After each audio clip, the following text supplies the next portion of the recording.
The Duke's daughter called her My Mummy, and it shattered the world Gabriel Sinclair had built. The words hit Gabriel like a cold wave. His daughter, lost in grief for so long, had found the comfort she needed in Eliza. But with that simple term of endearment, Gabriel was forced to confront what he'd buried deep inside. His daughter's innocent love for her governess was beginning to tear apart the walls he'd spent years constructing. Could Gabriel love again? Or would he destroy everything to protect his heart from the vulnerability Eliza had unknowingly brought with her? Hello, lovely. If you're enjoying this historic romantic tale, I'd be so grateful for a like or a subscribe. It helps me bring you more stories of love, longing, and history. And if you're up for it, tell me in the comments where you're watching from. I read every note, and it always brings a smile to my face. Chapter 1. The Woman Who Would Not Love. The autumn sunlight slanted through the tall windows of the Ashford Village schoolhouse, illuminating dust motes that danced above the heads of 12 young girls bent over their slates. Eliza Thornton moved between the rows with quiet efficiency, her dark blue dress rustling softly against the wooden floor, her posture straight as a birch tree. "Very good, Mary," she said, pausing beside a girl of perhaps 10 years.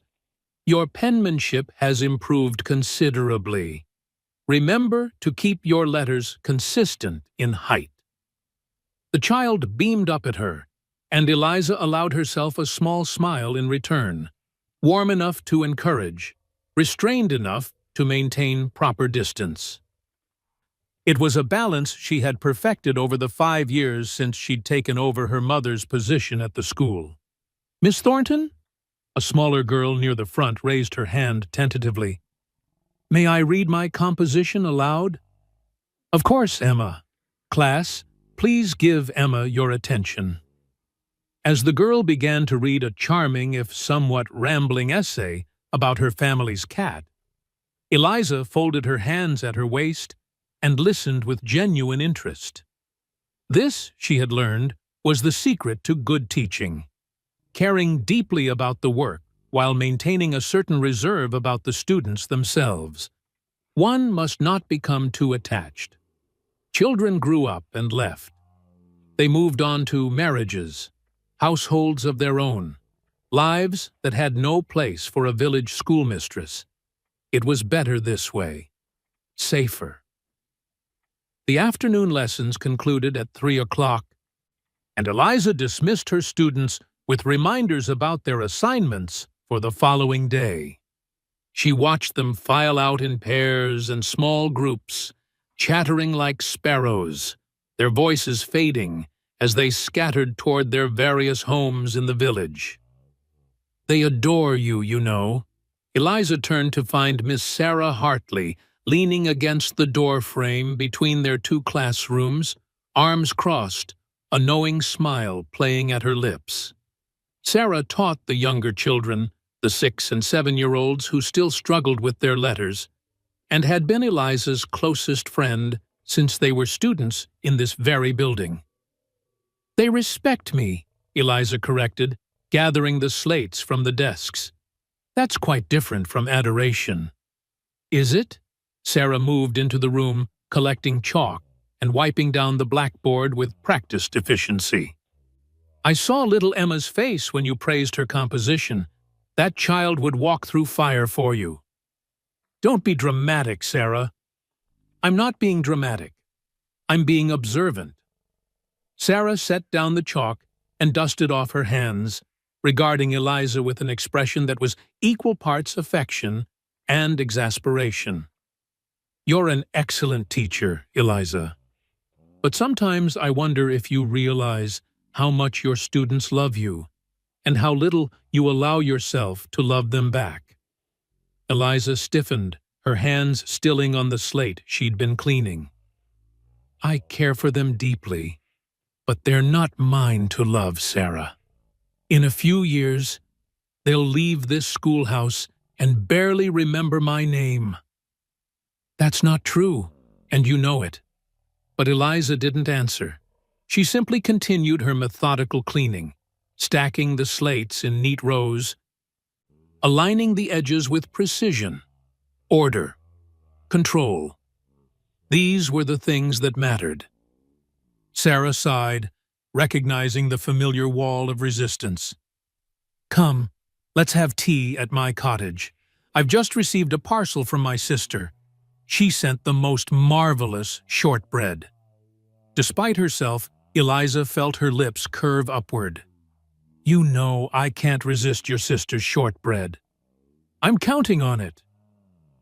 Sarah's cottage sat just beyond the village green, a tidy stone structure with cheerful yellow curtains in the windows. They settled into the small sitting room, where a fire crackled welcomingly in the hearth, and Sarah busied herself preparing tea, while Eliza arranged herself in the worn armchair that had become hers over countless similar afternoons. "So," Sarah said, returning with a laden tray, "have you heard the news about the Duke?" "Which Duke?" Eliza accepted her teacup, breathing in the fragrant steam. "Our Duke, the Duke of Ashford." Sarah settled into her own chair, her eyes bright with the particular gleam that always preceded interesting gossip. "He's seeking a private tutor for his daughter. A governess, really, though the posting calls for someone with proper teaching credentials." Eliza sipped her tea, feigning disinterest even as curiosity stirred within her. "I see. The pay would be extraordinary, Eliza. £50 per annum, plus room and board at the manor. You could finally have real security." "Security, perhaps." Eliza set down her cup with deliberate care. "But at what cost? Living in a grand house, surrounded by a world that will never truly accept me? Being neither family nor servant? Existing in that strange liminal space that governesses occupy? You'd be teaching a child who likely needs you far more than your current students do. And you'd be free from worrying about how to pay for firewood, or whether your roof will hold through another winter." These were fair points, and Eliza knew it. Her cottage, her mother's cottage, really, was drafty and damp, and her salary barely stretched to cover necessities. Last winter, she'd burned most of her mother's old furniture just to stay warm. But still. "The Duke of Ashford is a widower," she said quietly. 3 years, I believe. They say he's quite devoted to his daughter. They also say he's impossibly remote, that the child is being raised more by servants than by him, despite his devotion. Sarah leaned forward. "Eliza, think of what you could offer that little girl. Think of the difference you could make." Eliza's fingers tightened around her teacup. "Why are you so insistent about this?" Sarah's expression softened. "Because you've built walls so high, my dear friend, that not even affection can scale them. You live in that cottage alone. You teach your students with competence but careful distance. And when you're not working, you're reading books about other people's lives instead of living your own. Is that truly living?" The word struck deeper than Eliza cared to admit. She looked away, focusing on the fire, watching the flames consume the logs with steady inevitability. "My mother warned me," she said finally, her voice barely above a whisper. "About love, about attachment, about giving your heart to anything you might lose." "I know she did. But Eliza, she loved a gentleman once." The words came unbidden, carried on the tide of memory. "Before I was born. He was the son of the local magistrate, handsome, charming, full of promises. He told her he'd marry her. He told her she'd be a lady, that her life would be transformed." Sarah said nothing, simply waited. She'd heard parts of this story before, but never quite like this. "He left her," Eliza continued, staring into the fire as though seeing her mother's face in the flames. The moment he discovered she was carrying his child, he disappeared. Married someone of appropriate rank within 6 months. Left my mother with nothing but shame and me. She turned back to Sarah, her eyes bright with unshed tears. I watched her die in that cottage, Sarah. Watched consumption take her inch by inch. And do you know what she said at the end? Love is a luxury women like us cannot afford. Oh, Eliza. She wasn't wrong. Eliza straightened her shoulders, composing herself with visible effort. I've built a good life, a safe life. I have purpose in my teaching, companionship in your friendship, contentment in my books, and my routine. Why should I risk all of that to enter a world where I'll never truly belong? Because contentment isn't the same as happiness, Sarah said gently. And safety isn't the same as truly living. Before Eliza could respond, a knock sounded at the door. Sarah rose to answer it, returning moments later with a cream-colored envelope bearing an elaborate wax seal. It's for you, she said, extending it toward Eliza. The Duke's crest. Eliza's heart performed an odd little skip. With trembling fingers, why were they trembling? She broke the seal and unfolded the heavy paper within. The letter was brief and formal, written in an elegant, masculine hand. Miss Eliza Thornton, it has come to my attention that you are the daughter of the late Mrs. Catherine Thornton, whose reputation as an educator was well regarded throughout Yorkshire. Your own credentials as her successor have been similarly praised. I find myself in need of a private tutor for my daughter, Lady Lily Sinclair, aged 8 years. Should you be interested in this position, I would request an interview at Ashford Manor at your earliest convenience. Please send word of your availability. Gabriel Sinclair, Duke of Ashford. Eliza read it twice, then a third time, trying to decipher some hidden meaning in the straightforward words. There was none. It was a simple professional inquiry. So why did her hands continue to tremble? Well? Sarah's voice held barely suppressed excitement. What does it say? He requests an interview. Eliza refolded the letter with meticulous care. He mentions my mother, says her reputation was well regarded. Of course it was. Catherine Thornton was the finest teacher this village ever had. And you're her equal, Eliza. Perhaps even her better. Don't be absurd. I'm not. You have her gift for instruction, but you also have something she sometimes lacked. Patience with the slower students. You never make them feel lesser. Eliza stood, moving to the window to watch the late afternoon light paint the village in shades of amber and gold. Ashford was a good place, a safe place. She knew every cobblestone, every cottage, every face.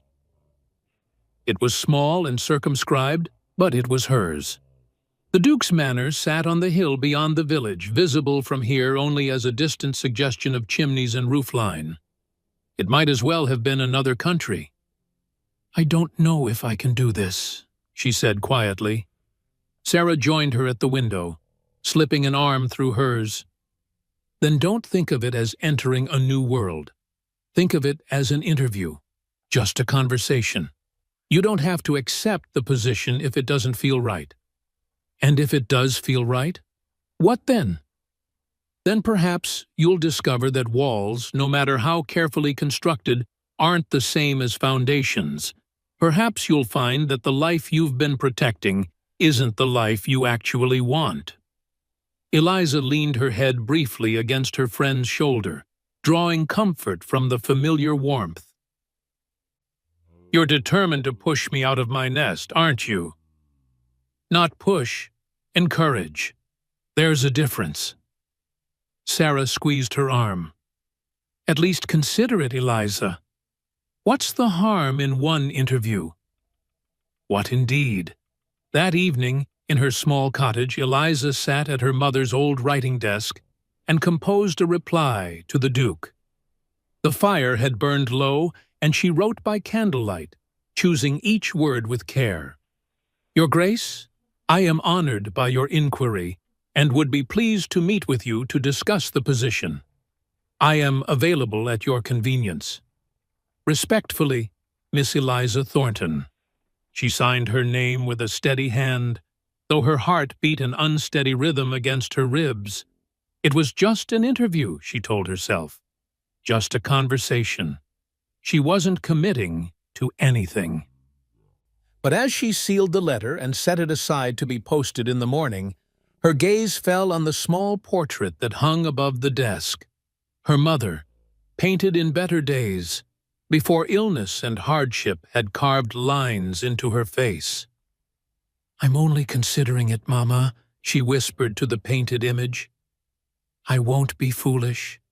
I won't let myself care too much. I'll keep my heart safe, just as you taught me. The portrait, naturally, offered no response. But in the flickering candlelight, her mother's painted eyes seemed almost sad, as though mourning not what her daughter might do, but what she might never allow herself to become. Eliza turned away, banking the fire and preparing for bed with her usual efficiency. Outside, the wind picked up, rattling the window panes and moaning through the eaves. Autumn was deepening toward winter. And soon the cold would set in properly. In her narrow bed, wrapped in her mother's quilts, Eliza tried to sleep. But her mind kept returning to the Duke's letter, to his elegant handwriting, to the words, at your earliest convenience. Her hands had trembled when she'd broken that seal. They trembled still. And though she'd built walls high and strong around her heart, though she'd convinced herself that safety and solitude were sufficient, some small, stubborn part of her, the part that still remembered what it felt like to hope, whispered that perhaps, just perhaps, Sarah was right. Perhaps there was a difference between existing and truly living. Perhaps it was time to find out which one she'd been doing. Chapter 2. The Duke who could not feel Ashford Manor rose from the Yorkshire hillside like something from a fever dream, all grey stone and mullioned windows, its towers and chimneys reaching toward a pewter sky that threatened rain. Eliza stood at the base of the sweeping drive, her small valise clutched in both hands, and felt every inch of distance between her modest cottage and this imposing edifice. She had told herself it was merely an interview, that she need not commit to anything. But standing here, the manor looming before her like a judgment, she understood with sudden clarity that some decisions were made the moment one set foot on a particular path. Coming here was itself a choice, regardless of what followed. Miss Thornton? Eliza turned to find a woman approaching from the side entrance, a dignified figure in her 60s, dressed in the black bombazine that marked her as upper staff. Her silver hair was pulled back in a severe knot, but her eyes, when they met Eliza's, held unexpected warmth. I'm Mrs. Pemberton, the housekeeper. His Grace is expecting you. Please, come with me. Eliza followed her through a servant's entrance and into a world of polished marble and gleaming wood. The manor's interior was as imposing as its exterior, all soaring ceilings and ancestral portraits, everything speaking of wealth and lineage stretching back centuries. Her footsteps echoed on the stone floors despite her attempts at quiet. The manor has 63 rooms, Mrs. Pemberton said as they walked, her voice carrying the particular neutrality of a servant discussing her employer's domain. Though we keep only the main wings open now. Since the late Duchess passed, she paused, choosing her words carefully, His Grace has been changed. Little Lady Lily suffers most, poor lamb. How long has it been? Eliza asked softly. 3 years this past spring. Lady Arabella took ill quite suddenly. A fever that wouldn't break. She was gone within a fortnight. Mrs. Pemberton's voice carried the weight of genuine grief. She was sunshine itself, Miss Thornton. Laughed through these halls like music. Now, she gestured at the silent, austere corridors, now we exist in perpetual winter. They passed through what Mrs. Pemberton identified as the portrait gallery, and Eliza found herself slowing before a particular painting. The woman depicted was perhaps 30, beautiful in a way that transcended mere prettiness.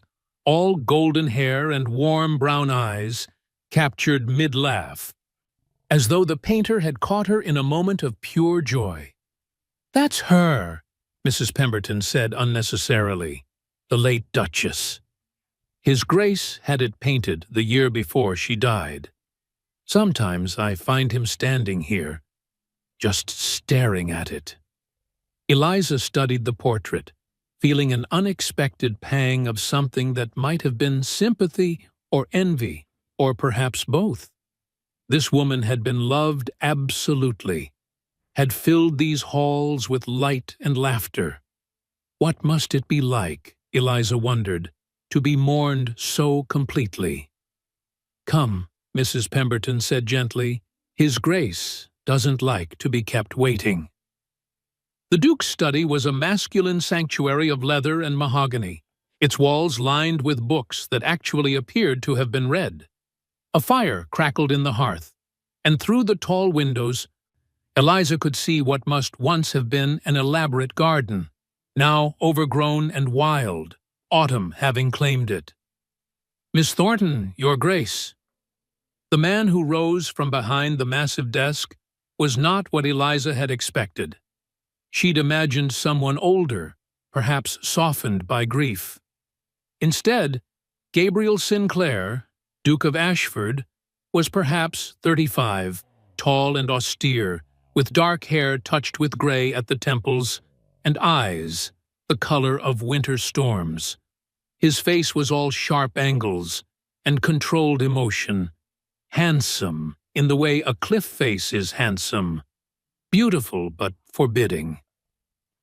"Miss Thornton," his voice matched his appearance, deep, formal, carefully modulated. "Thank you for coming. Please, sit." Eliza settled into the chair he indicated, arranging her skirts with hands that were steadier than she'd anticipated. Mrs. Pemberton withdrew, just closing the door with a soft click that seemed unnaturally loud. "I'll be direct," the Duke said, returning to his own chair but not relaxing into it. "I find myself in need of a governess for my daughter. This is not a position I fill lightly. Lily has had 4 governesses in the past 3 years. 4? Eliza kept her voice neutral. "That seems frequent." "Indeed." A muscle tightened in his jaw. "The first 2 attempted to position themselves as potential replacements for the late Duchess. I dismissed them immediately. The 3rd was competent but harsh with Lily. The 4th—" he paused. "The 4th found the atmosphere here too melancholy and departed of her own accord." Eliza studied him carefully. Beneath the formal control, she detected exhaustion, the bone-deep weariness of someone who'd been holding himself together through sheer force of will for far too long. "I see," she said. "And what is it you seek in the 5th candidate, Your Grace?" "Competence, kindness, someone who won't attempt to manipulate either myself or my daughter." He fixed her with those storm-gray eyes. "I've read your letters of reference, Miss Thornton. They speak highly of your teaching abilities, but I need to know, can you provide my daughter with the warmth she needs while maintaining appropriate boundaries?" It was a fair question, if oddly phrased. Eliza chose her words carefully. "I can offer your daughter education, structure, and fairness," she said. "I will treat her with respect and genuine care, But if you seek charm and social graces befitting a duke's daughter, the sort of polish that will prepare her for court presentations and society balls, you'd do better to look elsewhere. I'm a schoolmistress's daughter, Your Grace. I can teach her Latin and mathematics, literature and history. I can teach her to think clearly and express herself well. But I cannot teach her to be something I am not. She expected dismissal. Instead, she saw something flicker in his eyes. Surprise, perhaps, or possibly respect. You don't simper or flatter, Miss Thornton. That's refreshing. I have neither the skill nor the inclination for artifice, Your Grace. Good. He leaned back slightly, his posture easing by perhaps half an inch. Lily has seen enough artifice. She needs genuineness. A knock interrupted them. At the Duke's invitation, Mrs. Pemberton entered, followed by a small figure who seemed to be trying to make herself invisible. Lady Lily Sinclair was 8 years old and heartbreakingly lovely, all golden curls and enormous eyes that were the exact shade of her mother's in the portrait. She wore a beautifully made dress of pale blue, but clutched in her arms was a worn rag doll that had clearly seen better days. "Lily," the Duke said, his voice softening almost imperceptibly, "this is Miss Thornton. She may be your new governess." The child's eyes fixed on Eliza with an intensity that seemed too old for her years. "How do you do, Miss Thornton?" she said in a voice barely above a whisper. Eliza leaned forward slightly, bringing herself to the child's eye level. "I'm very well, Lady Lily. Thank you for asking. And how are you?" Lily glanced at her father, then back at Eliza. "I'm well, thank you." But she wasn't well. Eliza could see it in the careful way she held herself, the cautious politeness that children adopted when they'd learned that adults were unpredictable. This was a child who'd lost too much and was protecting what little remained. "That's a lovely doll," Eliza said gently. "Does she have a name?" Lily's arms tightened around the toy. "Margaret. Mama gave her to me." "Then she must be very special indeed." Something shifted in Lily's expression, a crack in the careful composure. "Yes, she is." "Perhaps," Eliza said, "if I come to work here, you might tell me more about Margaret, and you could show me your favorite places in this grand house. I confess, I've never been in a manor before. I'm quite in awe of all the rooms." "There are 63, Lily said, the first spark of animation entering her voice, "though we don't use most of them anymore. But there's a winter garden that Mama loved. It's all overgrown now, but it's still beautiful in a wild sort of way. I should very much like to see it." Lily looked at her father again, seeking permission for something Eliza couldn't quite identify. The Duke gave a small nod, and Lily's shoulders relaxed fractionally. "Thank you, Lily," he said. "Mrs. Pemberton will take you back to the nursery now." After they'd gone, silence settled over the study. The Duke rose and moved to the window, staring out at the overgrown garden his daughter had mentioned. "My late wife's mother, Lady Rothwell, visits periodically," he said without turning. "She's very invested in Lily's upbringing. She will wish to meet any governess I employ. She can be," he paused, searching for the right word, "exacting."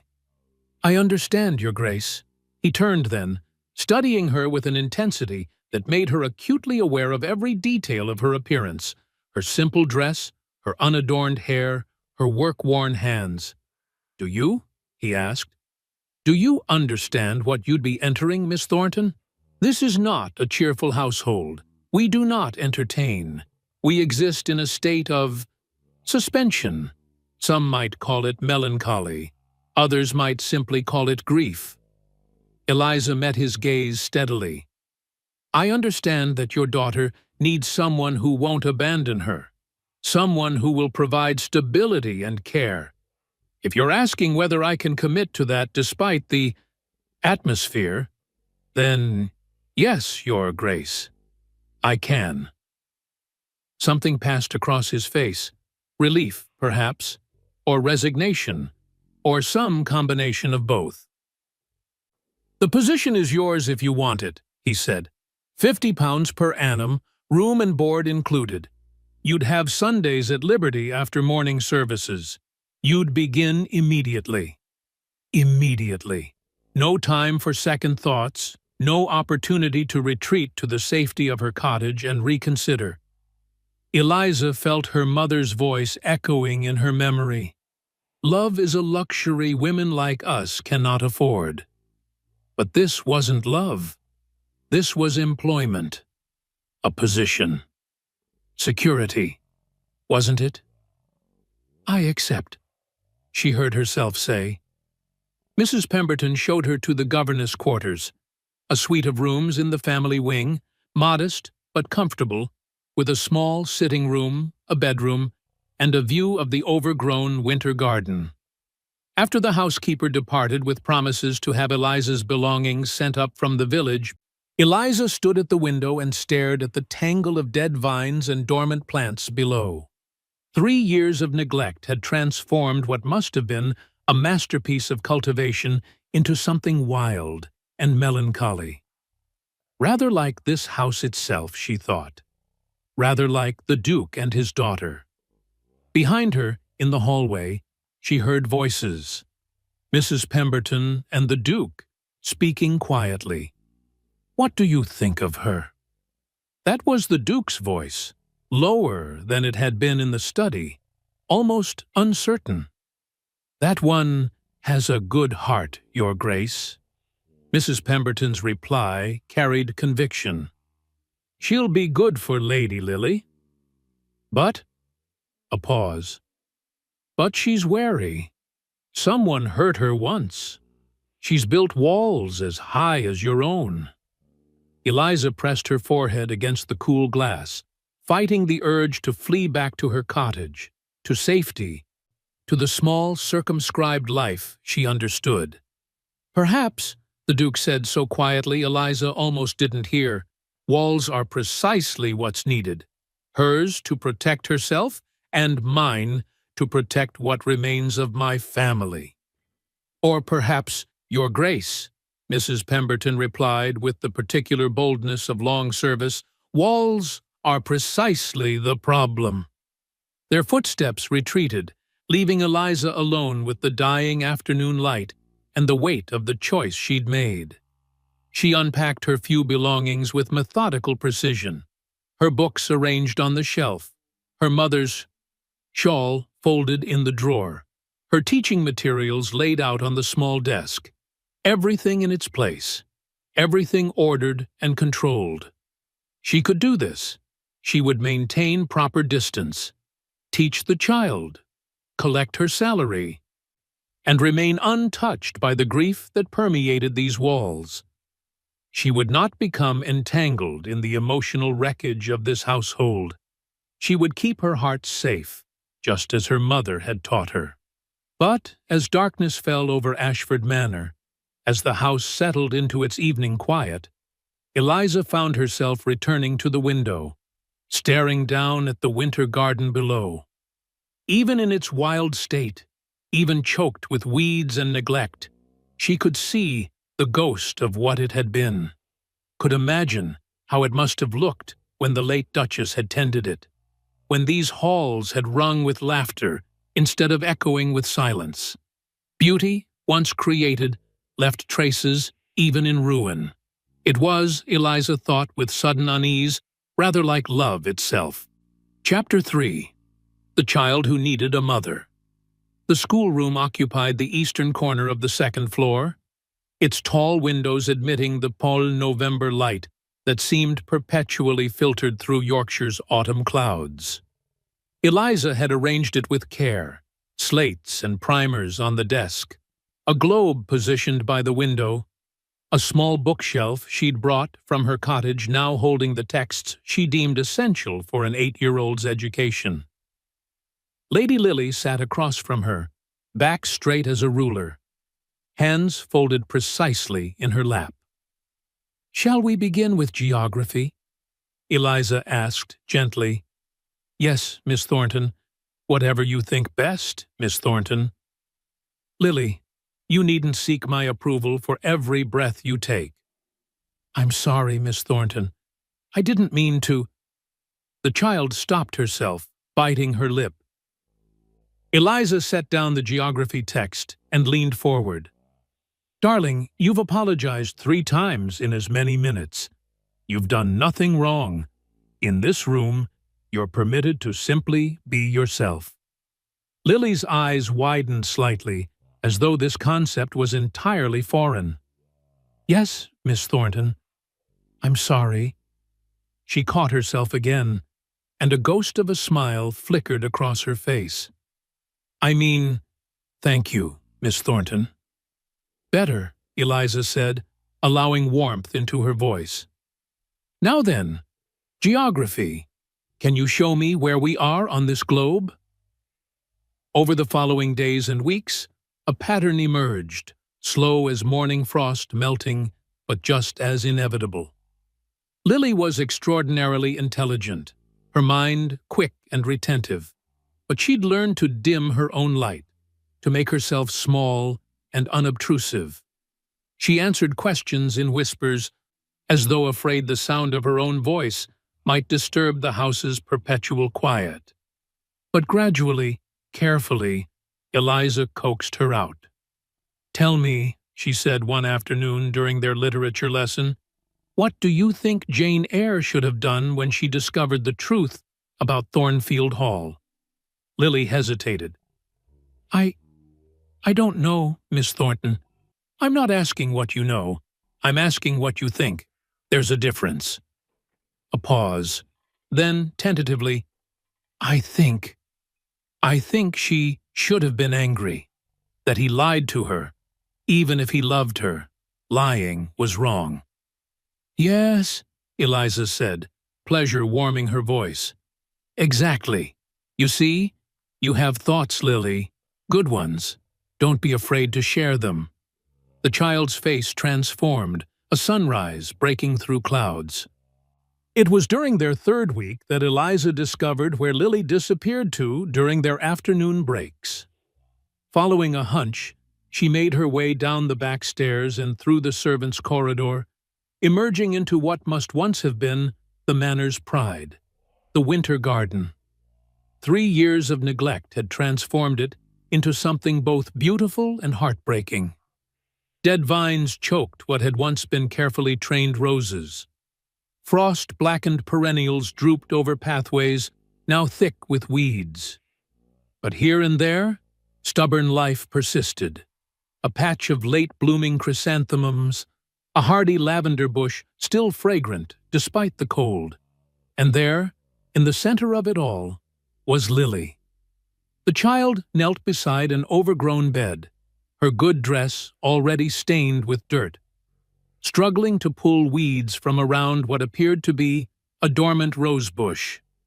Her small hands worked with determination but little knowledge, and as Eliza watched, she uprooted what looked suspiciously like a perennial rather than a weed. "Lily?" The child startled, spinning around with guilt written across her face. "I'm sorry, Miss Thornton. I know I should have asked permission, but—" No apologies needed. Eliza moved closer, kneeling beside her despite her own skirts. "This was your mama's garden?" "Yes." Lily's voice dropped to barely a whisper. "She loved it here. She used to bring me with her every day, and she'd tell me the names of all the flowers. I remember some of them, but not all.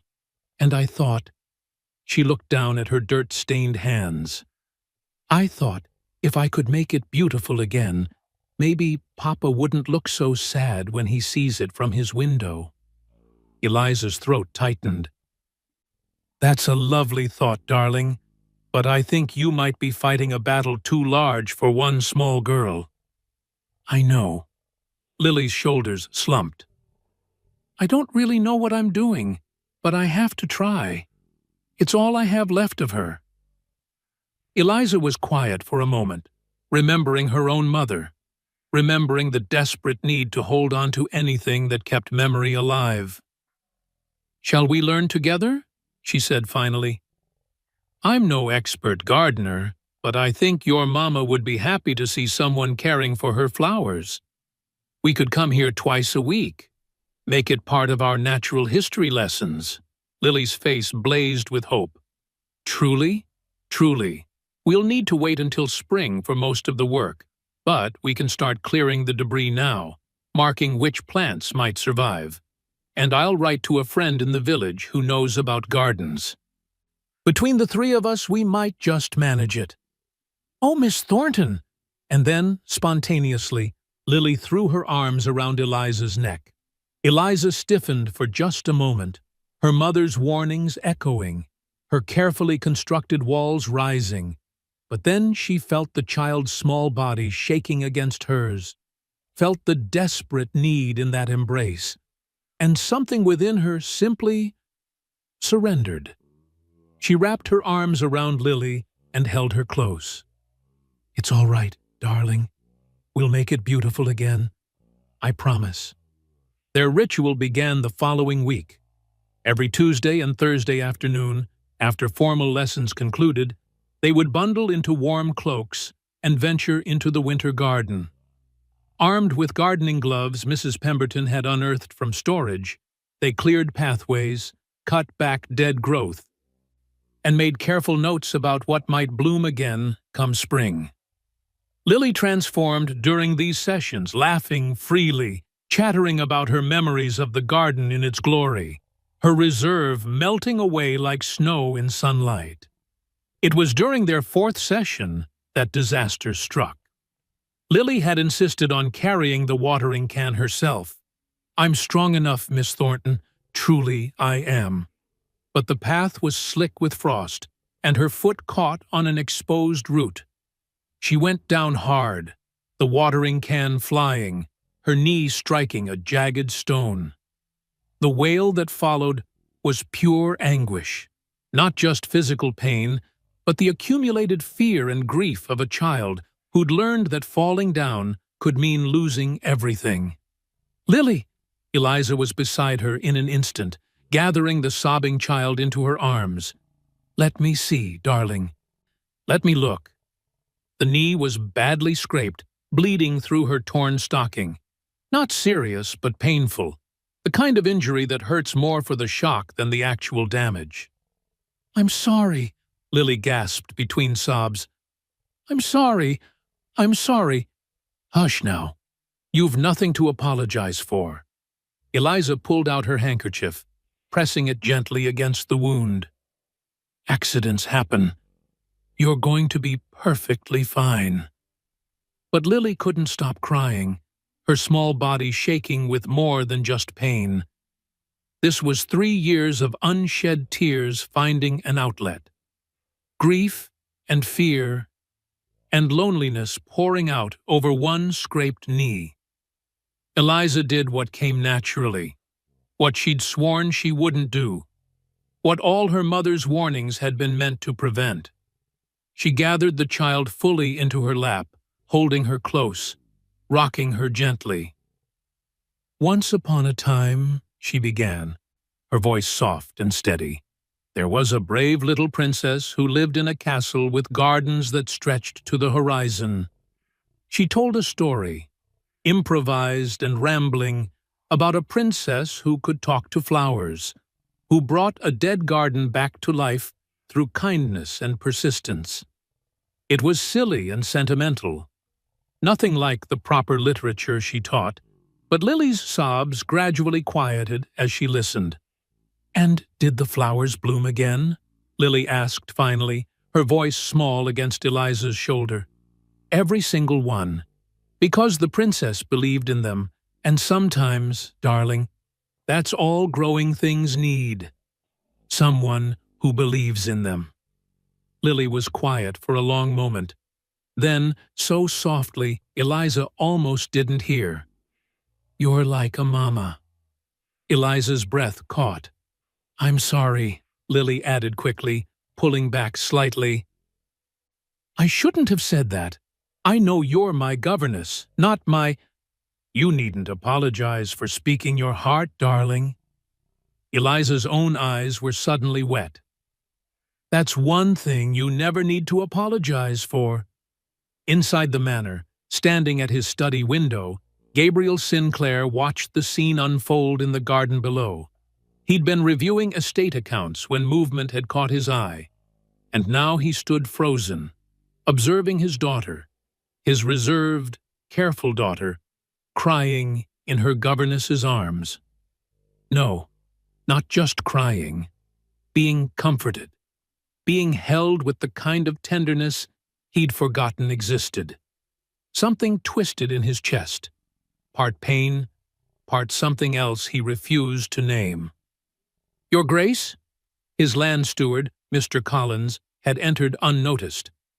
I have the quarterly reports you requested. Gabriel tore his gaze from the window. Yes, of course. They conducted their business efficiently, but as Collins prepared to leave, he hesitated at the door. If I may speak plainly, Your Grace, the staff have been remarking on Miss Thornton's influence with Lady Lily. Quite remarkable, really. The child is different, lighter. Yes, Gabriel said. I've noticed. Though, Collins hesitated again. Some wonder if a governess should be quite so familiar with her charge. Lady Lily has begun calling her, that is, there's concern about appropriate boundaries. Gabriel's voice went cold. Miss Thornton's methods are producing excellent results. That's all that concerns me. You may tell the staff that any further commentary on the matter will be unwelcome. Of course, Your Grace. I meant no offense. After Collins departed, Gabriel returned to the window. Eliza and Lily were making their way back to the house now, Lily limping slightly but smiling, holding tight to her governess's hand. As they passed beneath his window, he heard Lily's voice drift up. Will you tell me another story tonight, Miss Thornton? About the princess and the gardens? Of course, darling. As many as you'd like. That evening, after Lily's dinner, Eliza settled into the chair beside the schoolroom fire with a book of poetry. Lily curled up on the floor at her feet, supposedly working on her penmanship, but mostly just being near. As the fire crackled and the evening deepened, Eliza began to read aloud, not the assigned poetry, but a story she'd loved as a child. Her voice was soft and rhythmic, and she didn't notice when Lily abandoned her writing entirely and leaned against her knee. She only noticed when the small body grew heavy, when the breathing became deep and regular. Lily had fallen asleep against her, completely trusting, completely at peace. Eliza set aside the book, looking down at the child's face. So young, so vulnerable, so desperately in need of exactly what Eliza had sworn never to give. Good night, Mummy, Lily murmured, still half asleep. Eliza froze. The word hung in the air between them, tender and terrible, breaking something open inside her that she'd kept locked for so long. It's Miss Thornton, sweetheart, she whispered. But Lily was already fully asleep, unhearing. Eliza sat motionless, one hand resting gently on Lily's hair, her own eyes filling with tears she hadn't known she was capable of shedding. In the doorway, unnoticed, Mrs. Pemberton stood watching. After a moment, she withdrew silently, making her way to the Duke's study. Your Grace? A word? Gabriel looked up from his papers. What is it, Mrs. Pemberton? The child called her Mummy this evening. Miss Thornton corrected her, of course, but the housekeeper paused. The look on that woman's face, Your Grace, and Lady Lily. I haven't seen her this happy in 3 years. Gabriel's hand stilled on his pen. I see. Do you, Your Grace? Mrs. Pemberton asked gently. Because that child needs a mother. And Miss Thornton, whether she admits it or not, needs someone to love. What I'm wondering is whether you'll have the sense to see what's growing in your own house before you let it slip away. After she'd gone, Gabriel sat alone in his study, the estate accounts forgotten. Finally, he rose and moved to stand before Arabella's portrait, the one that captured her mid-laugh, full of life and light. "Forgive me, my dear," he whispered to the painted image. "I don't know what I'm feeling, but it frightens me. She's bringing Lily back to life, and perhaps she's bringing me back too. Is that betrayal? Or is it simply living?" The portrait offered no answers, only that eternal smile, frozen in time, forever young, forever lost. Outside, winter pressed close against the windows. But in the winter garden below, dormant seeds waited patiently for spring. Chapter 4. The walls begin to crumble. Winter arrived in earnest, transforming Ashford Manor into something from a fairy tale, all frost-etched windows and snow-laden gardens. 6 weeks had passed since Eliza's arrival, and the house had begun to feel less like a mausoleum and more like a home, though she couldn't quite say when the transformation had occurred. Perhaps it was the sound of Lily's laughter echoing through the corridors. Perhaps it was the way Mrs. Pemberton now hummed while she worked. Or perhaps it was something else entirely. Something Eliza was afraid to examine too closely. She noticed the Duke's presence first as a curiosity, then as a pattern. He would appear in the schoolroom doorway during afternoon lessons, ostensibly to observe Lily's progress. He would join them for tea in the nursery, listening to Lily's excited chatter about Latin declensions and Greek myths. He would walk through the winter garden while they worked, his hands clasped behind his back, watching as they cleared another bed or marked another potentially salvageable plant. "You've made remarkable progress," he said one late afternoon, surveying the garden with something almost like wonder. The beds were cleared now, pathways visible, the bones of the original design emerging from years of neglect. Lily beamed. "Miss Thornton says we're archaeologists, uncovering hidden treasures. Look, Papa, we found Mama's lavender. It's still alive underneath all the dead bits." Gabriel crouched beside the plant his daughter indicated, touching the gray-green leaves with careful fingers. When he looked up at Eliza, his expression was unguarded for once, raw with something between gratitude and grief. "Thank you," he said quietly, "for bringing life back to this place. Arabella would have been grateful." "It's Lily's doing as much as mine," Eliza replied, uncomfortable with the intensity of his gaze. She remembered where everything was planted. Still, he stood, brushing dirt from his hands. "You gave her permission to remember with joy instead of only sorrow. That's no small gift." Lily, oblivious to the undercurrents, had already moved on to another discovery. "Papa, come see. We think this might be Mama's roses." As the child scampered ahead, Gabriel fell into step beside Eliza. "She's different," he said. "Lighter, more herself, I think, than she's been since—" He stopped. "Since her mother died," Eliza finished gently. "You needn't avoid speaking of her, Your Grace. The Duchess was real. She mattered. Pretending otherwise helps no one." He glanced at her, something shifting in his expression. "You're very direct, Miss Thornton. I find that grief and euphemism make poor companions." "Yes," he said slowly.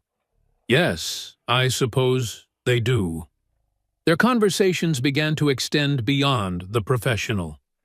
He would linger after checking on Lily's lessons, and they would discuss pedagogy, which somehow led to philosophy, which spiraled into debates about education and society and the nature of knowledge itself. Plato argues that education is the kindling of a flame, not the filling of a vessel, Eliza said one evening, standing before the schoolroom bookshelf in search of a particular text. But Aristotle would counter that without filling the vessel first. Without foundational knowledge, there's nothing to kindle, Gabriel replied from his position by the fire. Lily had gone to the nursery for supper, but somehow he'd remained. And somehow Eliza hadn't suggested he leave. But Aristotle also believed in practical wisdom, phronesis, which can only be developed through experience, not mere instruction. Are you suggesting I should let Lily learn mathematics by trial and error? That seems inefficient. Eliza turned, a smile playing at her lips. I'm suggesting that perhaps both men had pieces of truth, that education requires both knowledge and experience, both structure and freedom. Gabriel leaned forward, his eyes bright with the particular intensity of intellectual engagement. But surely there's a hierarchy. Surely some knowledge must precede experience. Must it? A child learns to walk through experience, not instruction. They learn language the same way. Perhaps formal education has it backward. Perhaps we should kindle first and fill later. That's revolutionary thinking, Miss Thornton. Is it?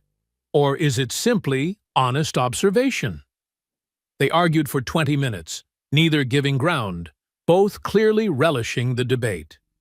When Eliza finally glanced at the clock and realized how late it had grown, she felt almost breathless, not from exertion, but from the sudden realization that she felt intellectually alive, in a way she hadn't since her mother's death. And judging by the expression on the Duke's face, he felt the same. She began. Yes, he said quickly, standing. Of course. Forgive me for keeping you. But neither of them moved toward the door. The letter arrived on a Wednesday, delivered by special courier. Eliza was with Lily in the library when Mrs. Pemberton brought it to the Duke, and she couldn't help but notice the way his expression tightened as he read. Your Grace? She ventured. Is something wrong? He looked up, seeming surprised to find them there. Lady Rothwell, my late wife's mother. She's coming to visit next month. She wishes to assess Lily's progress and meet her new governess. The way he said it suggested this was not entirely welcome news. I see, Eliza said carefully. Lady Rothwell can be... He paused, choosing words with visible care. Exacting. She has very specific ideas about what's appropriate for Lily, for the household in general. I understand, Your Grace. But she didn't. Not really. Not until Mrs. Pemberton explained later, in the privacy of the housekeeper's sitting room, that Lady Rothwell had been the one to dismiss the previous two governesses, had in fact accused them of inappropriate familiarity with the Duke. She's protective of Lady Arabella's memory, Mrs. Pemberton said carefully. Sometimes, perhaps too much so. Eliza felt something cold settle in her stomach. Inappropriate familiarity. Was that what was happening? These conversations, these debates, this growing comfort in the Duke's presence. Was it crossing lines she hadn't realized existed? I'll be sure to maintain proper professionalism, she said. Mrs. Pemberton gave her a long look. Of course, Miss Thornton, I'm sure you will. The village dinner party was announced a week later, an annual tradition apparently, hosted by the local squire. The Duke was expected to attend, as were all the eligible ladies of the county. You should go, Your Grace, Mrs. Pemberton urged. The village needs to see you engaging with society again. Eliza stayed with Lily, of course. Governesses did not attend dinner parties with dukes, but as she helped the child prepare for bed, Lily asked the question that had clearly been troubling her. Why can't you come to dinner, Miss Thornton? You're part of our family now. You should be there like a real mummy would." Eliza sat on the edge of Lily's bed, choosing her words carefully. "I'm your teacher, sweetheart. Your father is a duke. The world has rules about such things, about where different people belong." "But that's silly." "Yes, darling." Eliza smoothed the child's hair gently. "Sometimes they are, but they're still the rules." "When I'm grown," Lily said with the fierce certainty of childhood, "I'm going to change all the silly rules." After Lily slept, Eliza found herself drawn to the family drawing room rather than her own quarters. It was warmer there, and she told herself she simply wanted to finish her book by a better fire.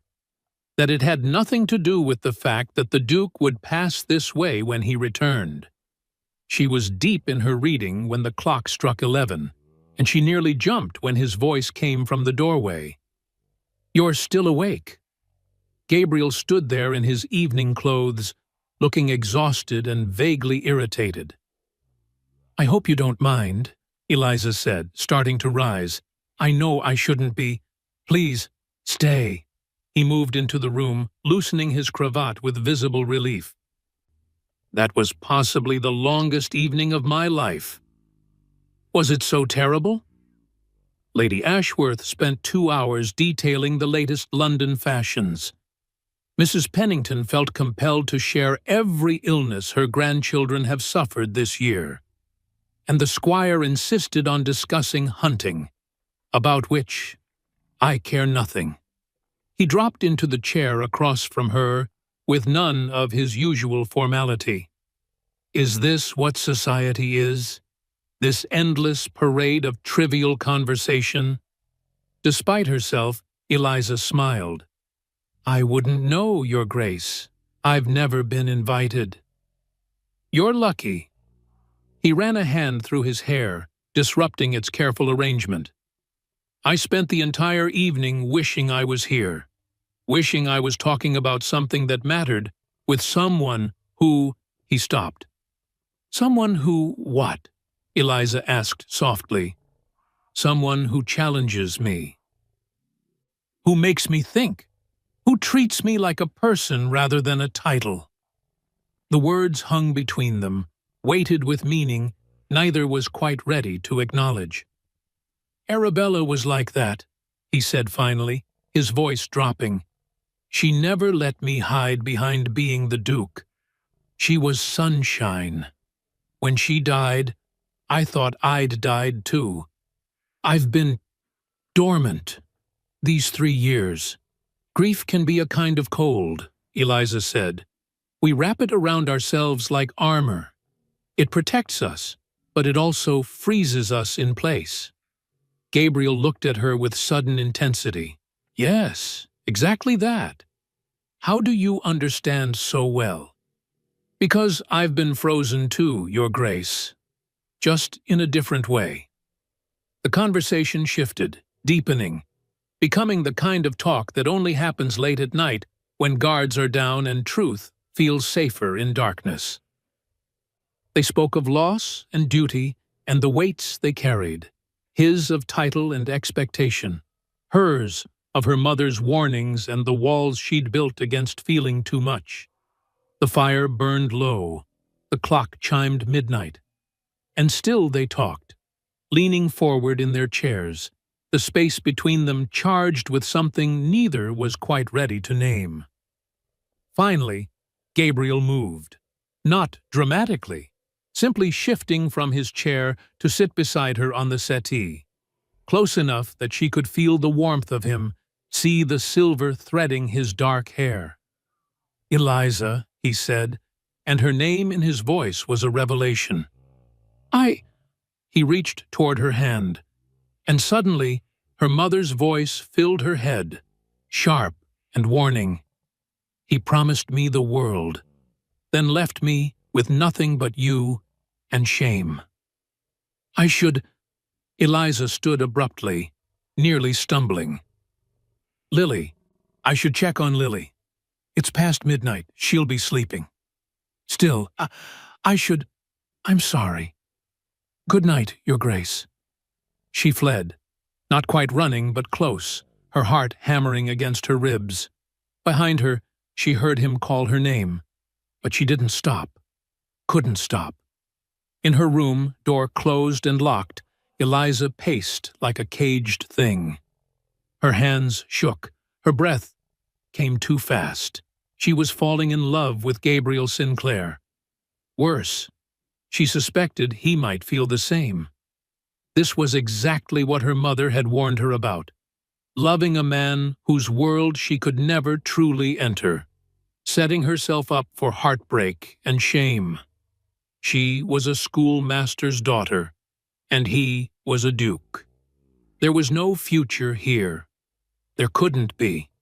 And yet when he'd looked at her tonight, when he'd said her name, when he'd reached for her hand, she'd wanted nothing more than to take it, to let herself believe that perhaps, just perhaps, the rules could be different.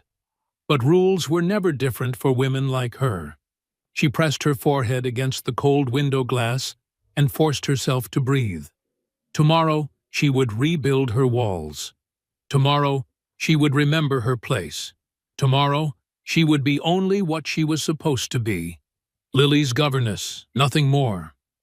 But tonight, alone in the darkness, she let herself acknowledge the truth. She was in love with a man she could never have, and she had no idea how to protect herself from the devastation that was surely coming. Chapter 5. Love in Disguise. Winter transformed Ashford Manor into something magical. Holly and ivy wound around the banisters, candles glowed in every window. And for the first time in 3 years, Christmas preparations filled the house with purpose and warmth. Lily threw herself into the festivities with abandon, insisting on decorating every available surface while Eliza supervised with amused indulgence. "More greenery, Mummy," Lily called from her precarious perch on a footstool. "This corner looks bare." Eliza no longer corrected the word. It had slipped so naturally into Lily's vocabulary, appearing with increasing frequency, and each time Eliza opened her mouth to gently redirect, she found the correction dying on her lips. What harm could it do, really? It made the child happy. And if Gabriel noticed, and he surely did, he said nothing. Simply watched with an expression Eliza couldn't quite read. The days accumulated like snowfall, each small moment building upon the last, until the landscape of their lives had been transformed without any of them quite noticing when the change occurred. Gabriel teaching Lily to ride her pony in the manor's paddock. Eliza watching from the fence rail wrapped in a warm cloak, her breath misting in the cold air. "Heels down, darling," she called, and Lily adjusted her posture, beaming with pride when her father praised her improved seat. Family dinners in the small dining room rather than the cavernous formal space, the three of them gathered at one end of the table while conversation flowed easily. Lily's chatter about her lessons, Gabriel's dry observations about estate matters, Eliza's occasional witty interjection that made them both laugh. "What do you think, Miss Thornton?" Gabriel asked one evening, setting down his wineglass. "The tenant farmers are proposing a cooperative system for purchasing equipment. Does that seem sound to you?" Eliza blinked, surprised to be consulted. I think it's quite sensible, actually. Pooling resources benefits everyone, and it builds community." "That's what I thought. You have good instincts." He said it casually, but his eyes held warmth. Lily's piano recital in the music room, the child's small fingers stumbling only slightly through a Mozart piece she'd been practicing for weeks. When she finished, both Gabriel and Eliza applauded enthusiastically, and Lily's face blazed with joy. "Did you like it, Mummy? Papa?" "It was beautiful, darling," Eliza said, throat tight. "Your best performance yet," Gabriel added, and Lily flew to embrace them both. These moments wove together into something that felt dangerously like family, and Eliza found her carefully constructed walls crumbling one small breach at a time.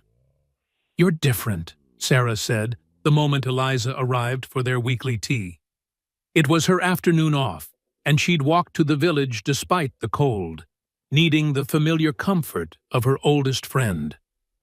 Different how? Eliza unwound her scarf, avoiding Sarah's too knowing gaze. Lighter, somehow, but also, Sarah poured tea with careful precision. Troubled. Those two things don't usually exist together. Eliza accepted the cup, staring into the amber liquid as though it might contain answers. "I'm afraid I've done something foolish, Sarah." "Tell me." "I've allowed myself to care too deeply. For the child, certainly. But also—" She couldn't finish. "For the Duke?" The words hung between them. Eliza set down her cup with trembling hands. "It's madness. He's a duke. I'm a schoolmaster's daughter. Even if he felt anything, which he surely doesn't, it could never be." "Are you certain he doesn't feel anything?" "Sarah, I'm asking sincerely, Eliza, because from what you've described, the family dinners, the consultations, the way he looks at you, it sounds like a man who's feeling a great deal." "That's exactly the problem." Eliza stood, pacing to the window. "Even if there were feelings, on both sides, what future could there possibly be? The gossip alone would destroy him socially. And me? I'd be ruined entirely. Women like me don't love men like him and walk away unscathed. So you're protecting your heart by deciding it's impossible before you even know if it's real? That's what sensible women do, Sarah. We don't reach for stars we can never touch." Sarah joined her at the window, slipping an arm through hers. "And if the star is reaching back, what then?" Eliza had no answer. The village Christmas fair was an annual tradition. Stalls selling roasted chestnuts and mulled cider, children playing in the snow, the whole community gathering in the square for an evening of celebration. Eliza had assumed she'd remain at the manor with Lily, while the Duke made his obligatory appearance. Instead, Gabriel insisted they all attend together. "Lily would be heartbroken to miss it," he said when Eliza protested. "And she'll need both of us to supervise her properly." So Eliza found herself walking through the village square at dusk, Lily between them holding both their hands, looking for all the world like a family. The local gentry noticed. Of course, they noticed. Eliza saw the raised eyebrows, the whispered conversations behind gloved hands. Mrs. Pemberton, accompanying them with several other household staff, overheard two ladies near the ribbon competition booth. "Look at the Duke with that governess. Quite taken with her, isn't he? How inappropriate. Poor Lady Rothwell must be mortified when she hears."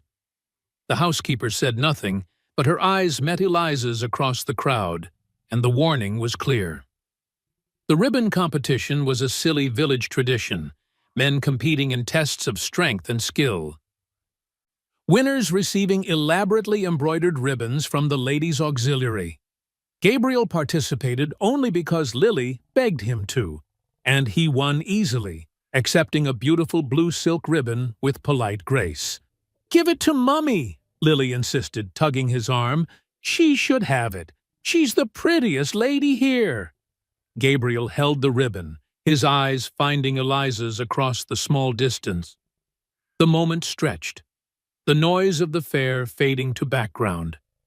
He crossed to her, and she was acutely aware of every watching eye, every whispered speculation. "For reviving the winter garden," he said softly, presenting it with a small bow. Eliza took it, their fingers brushing in the exchange. The contact was brief, entirely proper, but electricity shot through her, stealing her breath. His eyes darkened, and she knew he felt it too. Around them, the gossip intensified. She could hear it like the buzz of bees, invasive and inescapable. "Sinclair!" The voice cut through the moment like a blade. A tall, severe-looking man approached, clearly aristocracy, from his bearing and fine clothes. "Lord Pembroke," Gabriel said, his voice cooling. "I didn't realize you were in Yorkshire." "Lady Rothwell asked me to observe Lily's progress during my visit to the area." His eyes swept over their little group, lingering on Eliza with undisguised disapproval. "I must say, you seem to have created quite an unusual household arrangement." Gabriel stiffened. "Miss Thornton is an exemplary governess." "Oh, I'm sure she is." Lord Pembroke's smile didn't reach his eyes. "Though one wonders if a governess should be quite so visible in ducal family affairs. People are beginning to talk. Sinclair, Lady Rothwell will be most interested to hear about this evening." The threat was clear. Gabriel's jaw tightened, but before he could respond, Lily tugged his hand. "Papa, can we get chestnuts now?" The tension broke. Lord Pembroke bowed and moved away, but the damage was done. The remainder of the fare was shadowed, Gabriel's mood darkening, Eliza's anxiety mounting. They returned to the manor in near silence. Later, after Lily had been put to bed, still chattering happily about the fair, Eliza found herself once again in the family drawing room. It had become routine, these late evening conversations over tea, the house quiet around them, guards lowered in the gentle darkness. Gabriel entered, carrying the tea tray himself, having dismissed the servants. He poured for them both with careful precision, then settled into the chair beside her rather than across from her. "I'm sorry," he said quietly, "for Lord Pembroke's rudeness." He wasn't entirely wrong. Eliza kept her eyes on her teacup. "The situation is unusual. People will talk. Let them talk. You say that now, but when Lady Rothwell arrives—" "Eliza." He set down his cup, turning to face her fully. "May I speak plainly?" Her heart hammered. "Of course, Your Grace." Arabella had a gift for joy. She made everything feel lighter, not just for me, but for everyone around her. When she died, the weight of the world settled on me. And I couldn't— He stopped, struggling with the words. "Couldn't what?" "Couldn't imagine ever feeling light again. I thought that weight was permanent, that I'd carry it until I died." He looked at her with such intensity, she could barely breathe. "But lately, Your Grace, Arabella would have liked you," he continued, as though she hadn't spoken. "She would have approved of how you love Lily." The word love hung between them, heavy with meaning. "I do love her," Eliza whispered. "She's extraordinary." "Yes, she is. And you've given her something I couldn't, the warmth of maternal affection. You've brought light back into this house, into both our lives." The fire crackled. The distance between them felt charged, electric. Eliza knew she should leave, should flee to the safety of her room, but she was rooted to the spot. "I haven't felt this at peace in 3 years," Gabriel said softly. "Haven't felt this. I live, and I know I shouldn't say this. I know it's inappropriate, but, Eliza, I find myself—" The door opened. Mrs. Pemberton stood there, holding a letter, her expression apologetic but firm. "Forgive the interruption, Your Grace, but this just arrived by special courier, from Lady Rothwell. She says it's urgent." The moment shattered like dropped glass. Gabriel took the letter, jaw tight.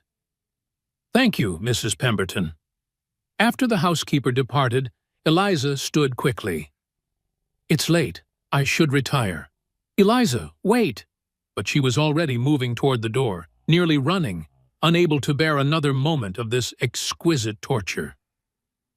"Good night, Your Grace." She didn't wait for his response. In her room, Eliza sank onto her bed, the blue ribbon still clutched in her hand. Tears streamed down her face, hot and shameful and unstoppable. "This is exactly what Mother warned me about," she whispered to the empty room.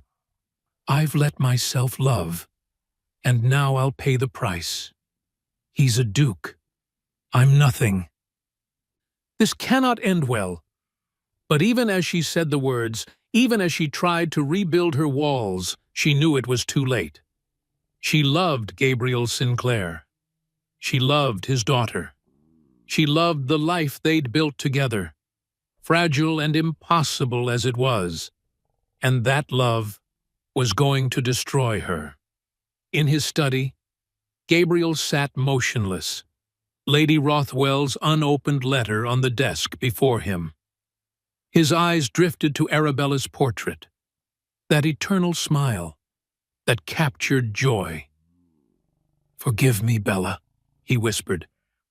"I think I'm falling in love again, and I don't know if I have the courage to let it happen." The portrait offered no answers, only that unchanging expression of happiness frozen in paint and time. Gabriel opened the letter with unsteady hands. Lady Rothwell's elegant script announced her arrival in 1 week's time. She'd heard concerning reports about the household and intended to assess the situation personally. He set down the letter and pressed his palms against his eyes. 1 week until his carefully constructed world came crashing down. 1 week to decide whether duty or desire would win. 1 week to find courage he wasn't certain he possessed. Chapter 6. When Duty Calls. Gabriel stared at Lady Rothwell's letter until the elegant script blurred before his eyes. The words were civil enough on the surface, but their underlying message was unmistakable.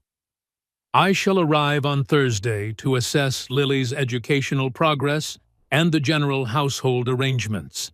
I've heard disturbing rumors about inappropriate familiarity between Lily and her governess. I trust these are exaggerations. But given the delicacy of your position and Lily's future prospects, I felt immediate observation was warranted." Thursday, 3 days away. He set down the letter with a hand that wasn't entirely steady and moved to the window overlooking the winter garden. Even in the darkness, he could make out the restored beds, the cleared pathways, all the work Eliza and Lily had done together.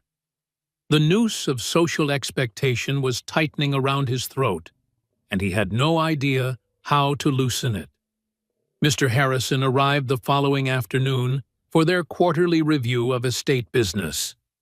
The solicitor was a precise man in his 50s who'd served Gabriel's father before him, and he conducted their affairs with methodical efficiency. It was only after the business concluded, over port in Gabriel's study, that Harrison cleared his throat with obvious discomfort. "There is, if I may, Your Grace, a delicate matter I feel obligated to mention." Gabriel's shoulders tensed. "Go on." "There's talk in society about you and the governess." Harrison spoke carefully, as though navigating a minefield. "I'm sure it's nonsense, but Lady Rothwell has made inquiries through my firm, and there are whispers that you're neglecting your ducal duty to remarry appropriately." "Miss Thornton is an exemplary governess," Gabriel said, his voice harder than intended. "These rumors are malicious nonsense." "Of course, Your Grace, of course." Harrison took a measured sip of port. "But perception matters in your position. The Duke of Ashford cannot be seen to be—" involved with a woman of no standing.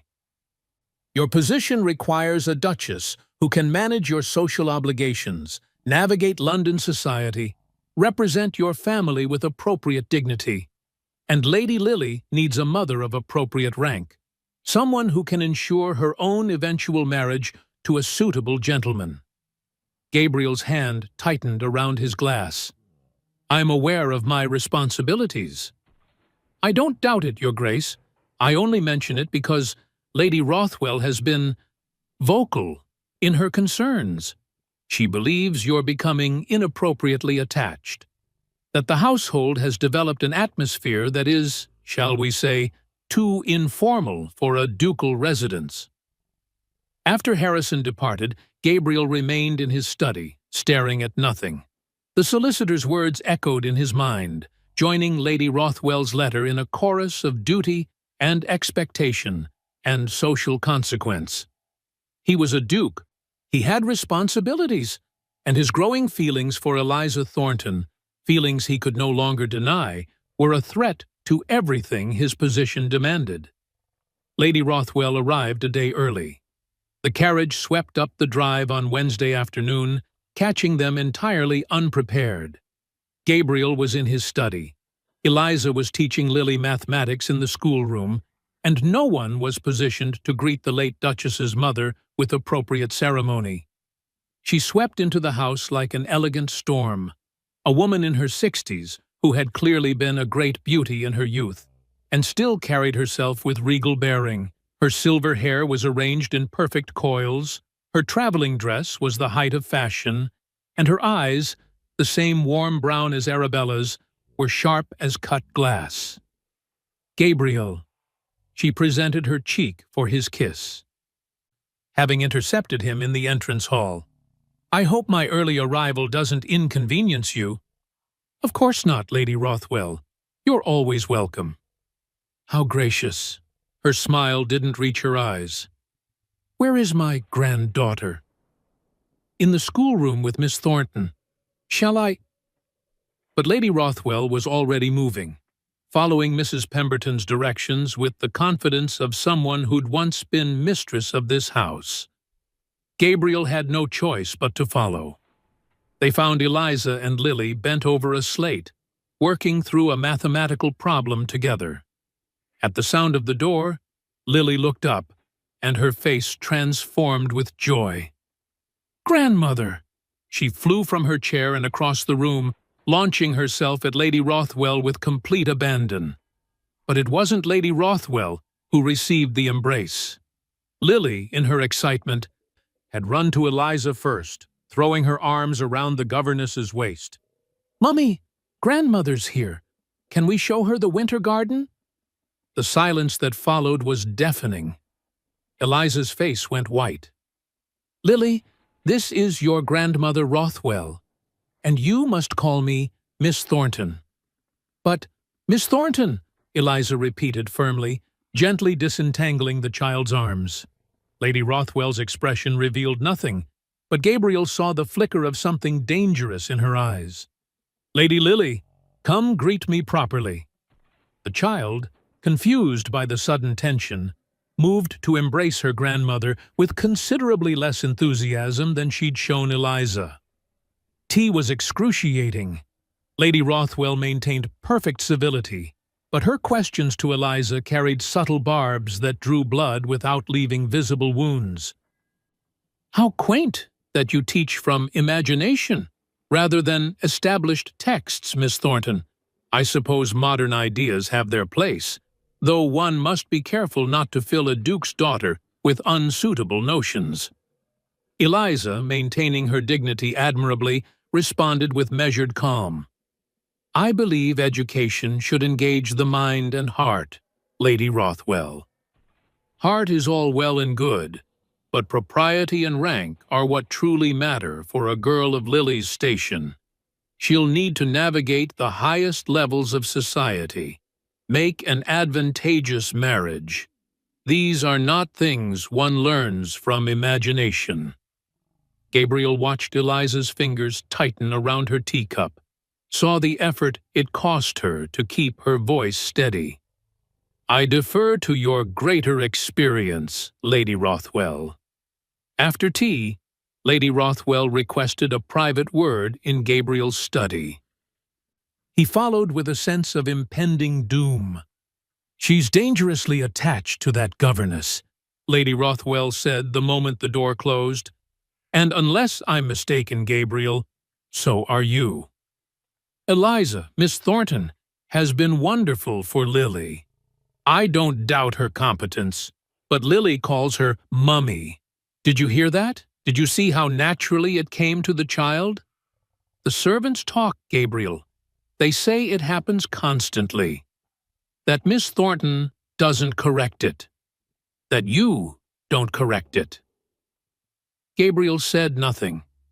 What could he say that wouldn't be a lie? You cannot allow this to continue, Lady Rothwell pressed. You're a duke.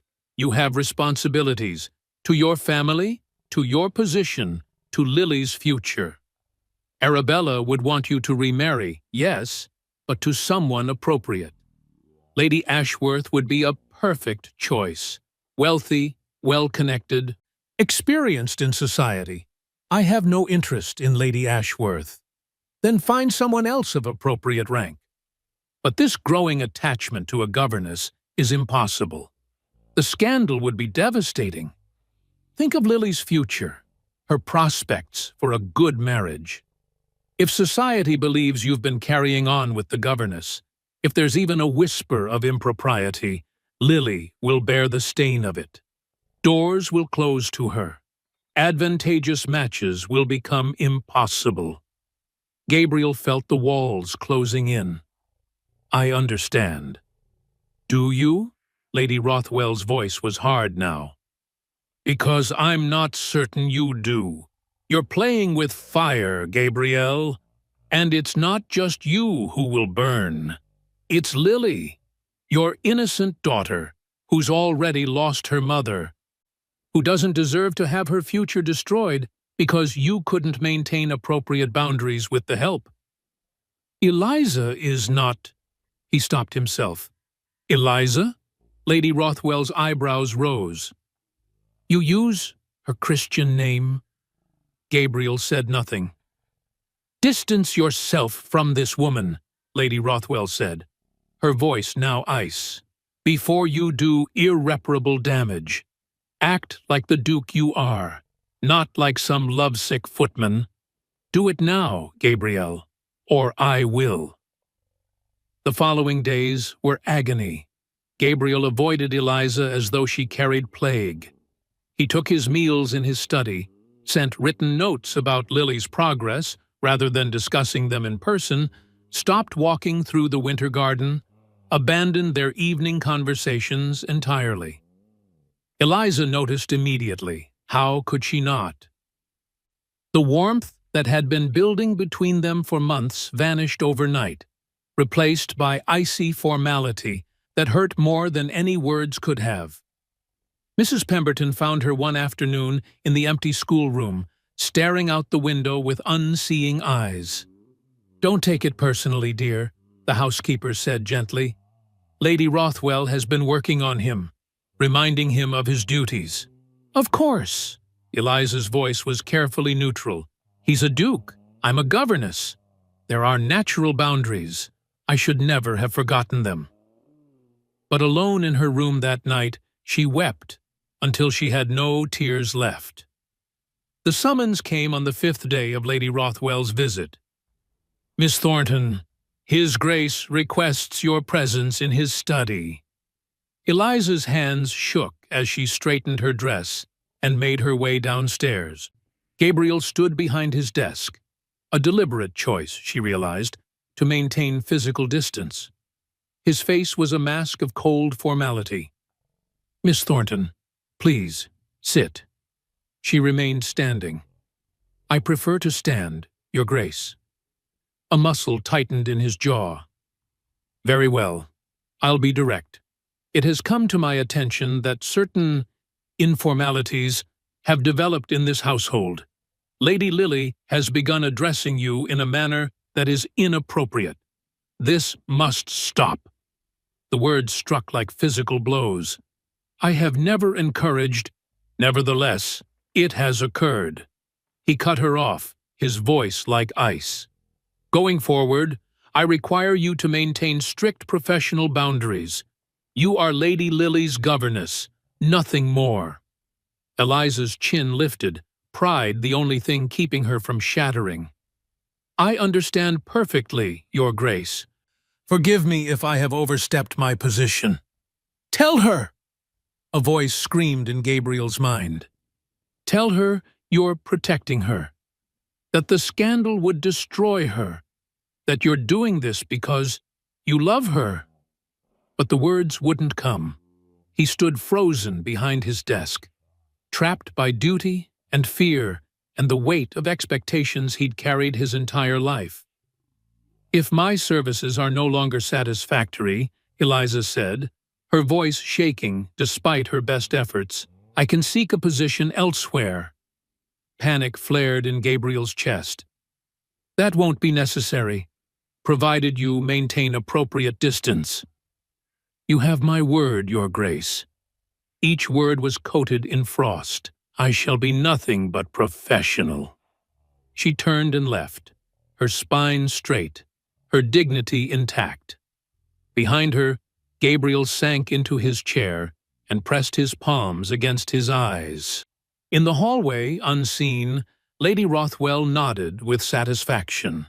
Eliza became a ghost in her own life, present, but not truly there, performing her duties with mechanical precision while feeling nothing at all. Lily sensed the change immediately. "Why doesn't Mummy smile anymore?" she asked Gabriel one evening, her voice small and confused. "You must call her Miss Thornton, Lily." "But why? Why can't I call her Mummy?" "Because it's not proper." "But I don't want proper." Tears spilled down the child's face. "I want my Mummy back." When Eliza tried to enforce the correction, "You must call me Miss Thornton, darling.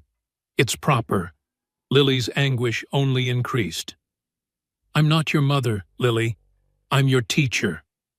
Lily ran away crying, and Gabriel, watching from the hallway, felt his heart break into pieces.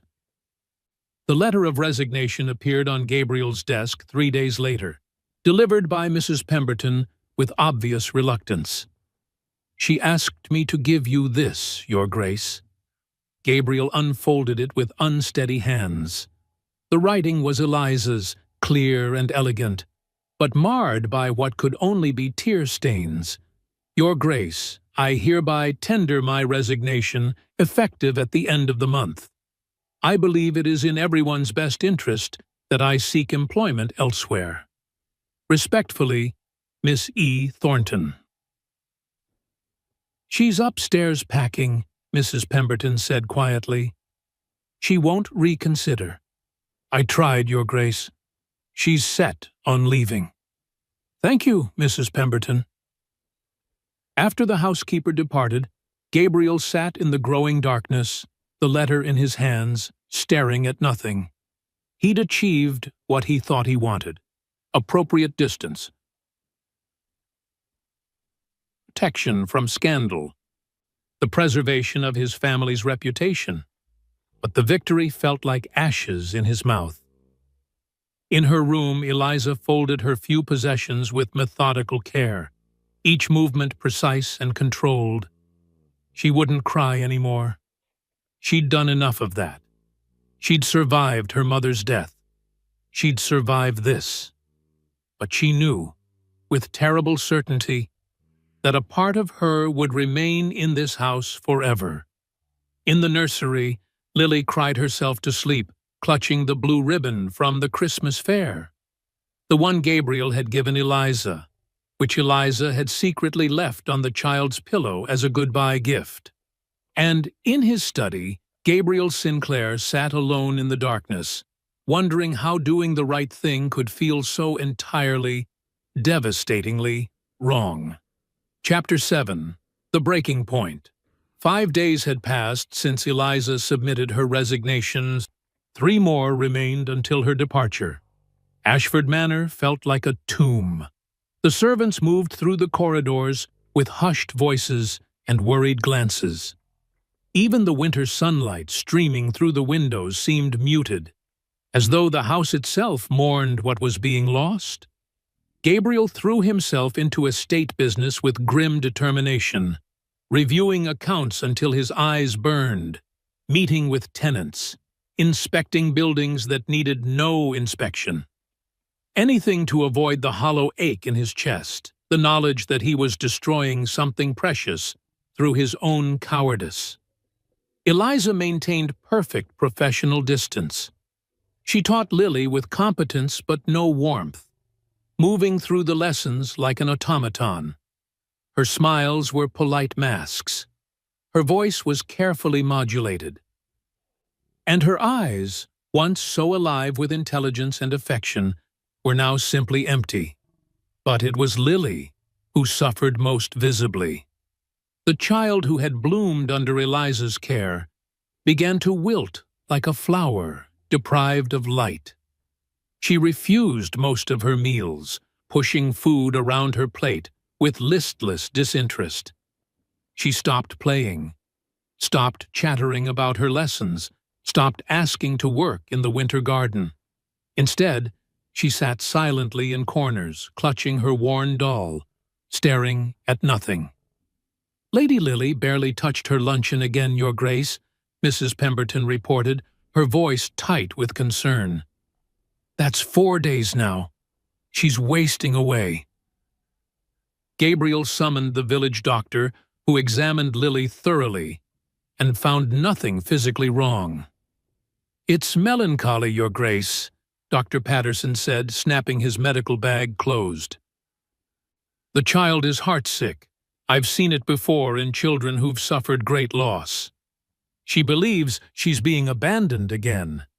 Lady Rothwell, still in residence and observing everything with sharp eyes, remained unmoved. "She'll adjust once a proper situation is established. Children are resilient. This is merely a phase."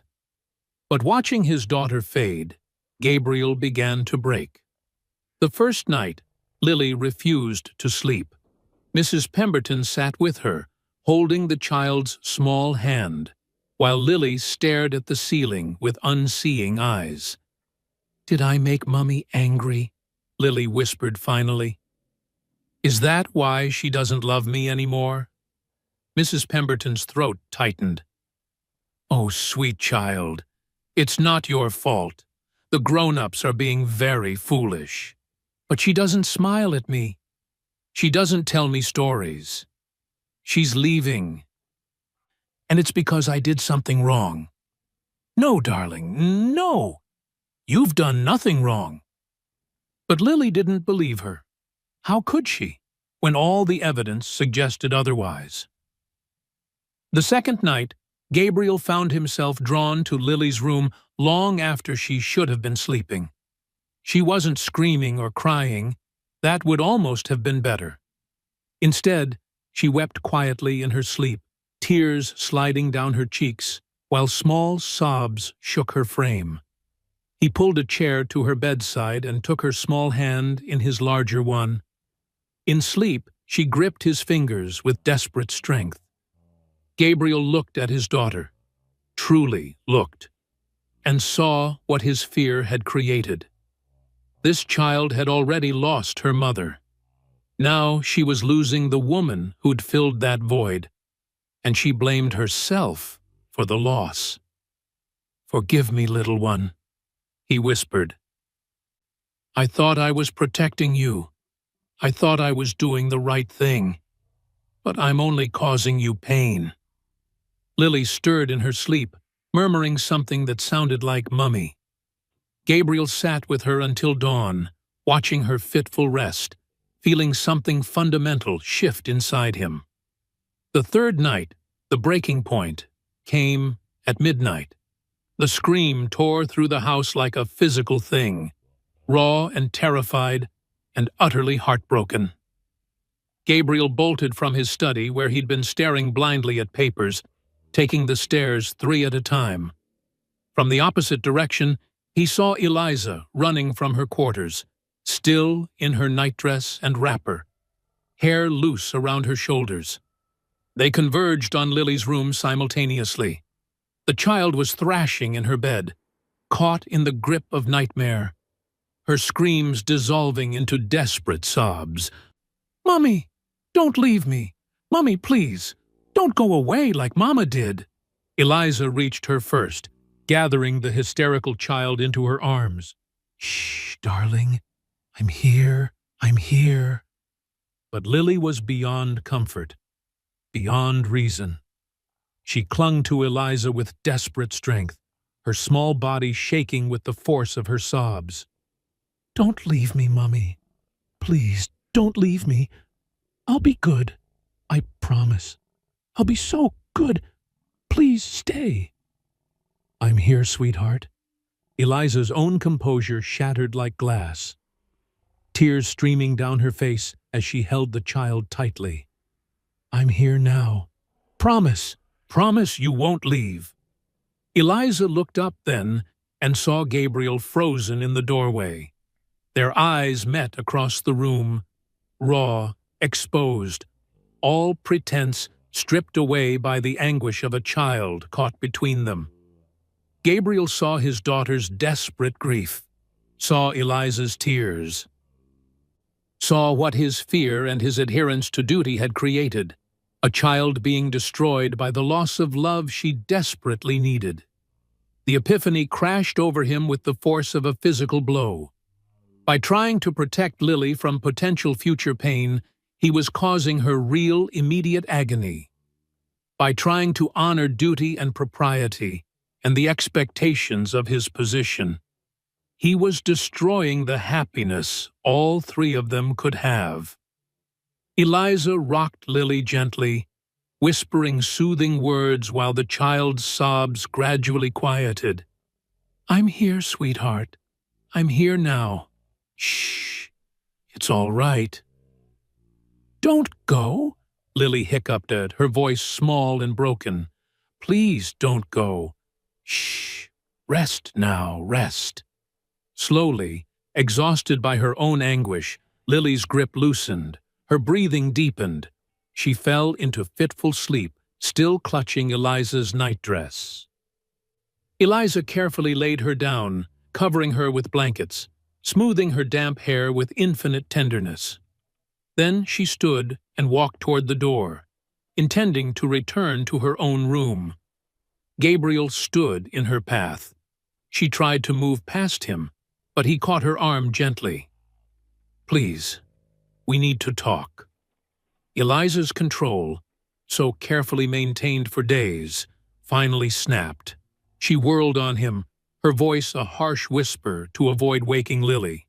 "Talk? What more is there to say, Your Grace? You've made your position abundantly clear." "Eliza, please, don't." The word was sharp as broken glass. "Don't use my name. Don't pretend we're—" She couldn't finish. Gabriel followed her into the hallway, desperate now.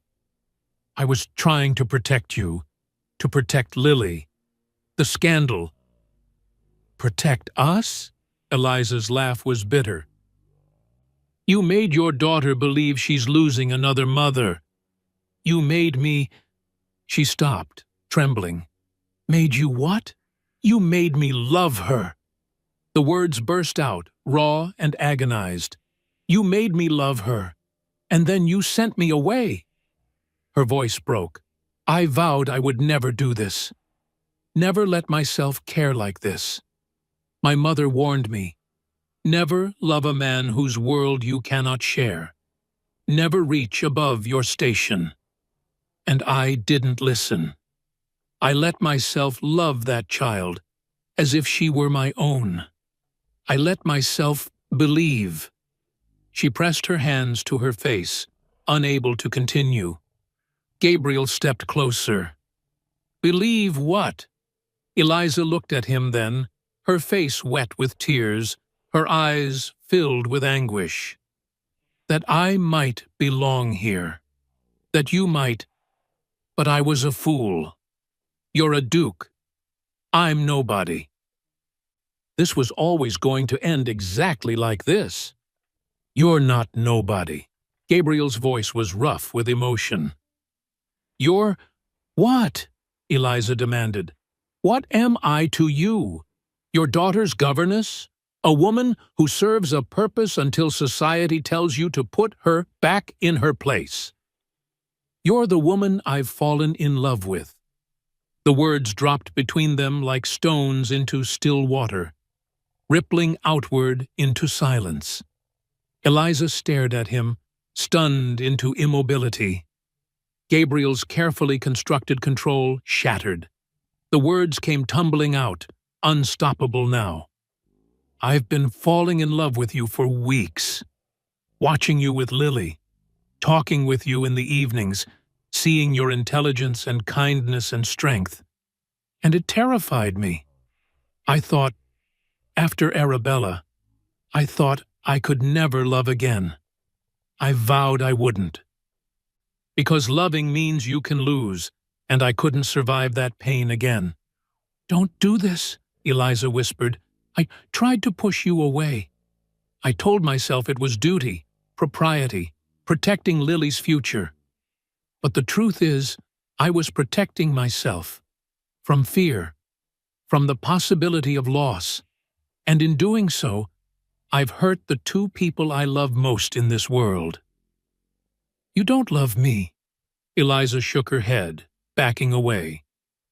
You can't. Gabriel followed, closing the distance between them. But I do. Heaven help me, I do. Then you're a fool. Eliza's voice broke entirely. Because I'm the schoolmaster's daughter who vowed never to love anyone, who spent her whole life building walls to protect her heart, and you've destroyed every one of them. She was crying now, openly. I love you, and I love Lily. And it's going to destroy me because this cannot be. Your world won't accept it. Lady Rothwell made that abundantly clear. Then we'll face that world together. You don't understand what you're asking. Eliza's voice was desperate now. The scandal will follow us everywhere. Your family, your peers, they'll never accept me. Lily will suffer for it. People will call her the governess's stepdaughter, treat her as tainted by association with someone so far beneath her station. Or they'll see that love matters more than rank, that happiness is worth fighting for. And if they don't, if the doors close, if Lily is excluded from society because her father married the help, Gabriel took both her hands in his. She didn't pull away, though she trembled like a bird. Then we'll make our own society, the three of us. And anyone who truly cares for us will accept our choice. You say that now, Eliza whispered. But in a year, 2 years, when the invitations stop coming, when other dukes won't associate with you, when Lily struggles to find a suitable match because of me, will you still feel the same? Yes. Gabriel's voice was absolute. Because a life of cold propriety without you is no life at all. These 3 years since Arabella died, I've been existing, not living. You've brought me back to life, Eliza. You've brought all of us back to life. They were inches apart now, the hallway dim around them, the house silent except for their ragged breathing. I'm so afraid, Eliza whispered. So am I. But I'm more afraid of losing you. Your Grace, Gabriel. His voice was soft but insistent. Please, just Gabriel. Gabriel. She tested his name on her lips, and something shifted in both of them.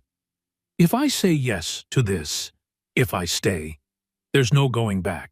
For any of us. We'll be choosing a hard path. Then we'll walk it together. He reached up, gently touching her face. Eliza closed her eyes, leaning into his hand as though it were the only solid thing in a tilting world. "I love you, Eliza Thornton. Will you give me the chance to prove it?"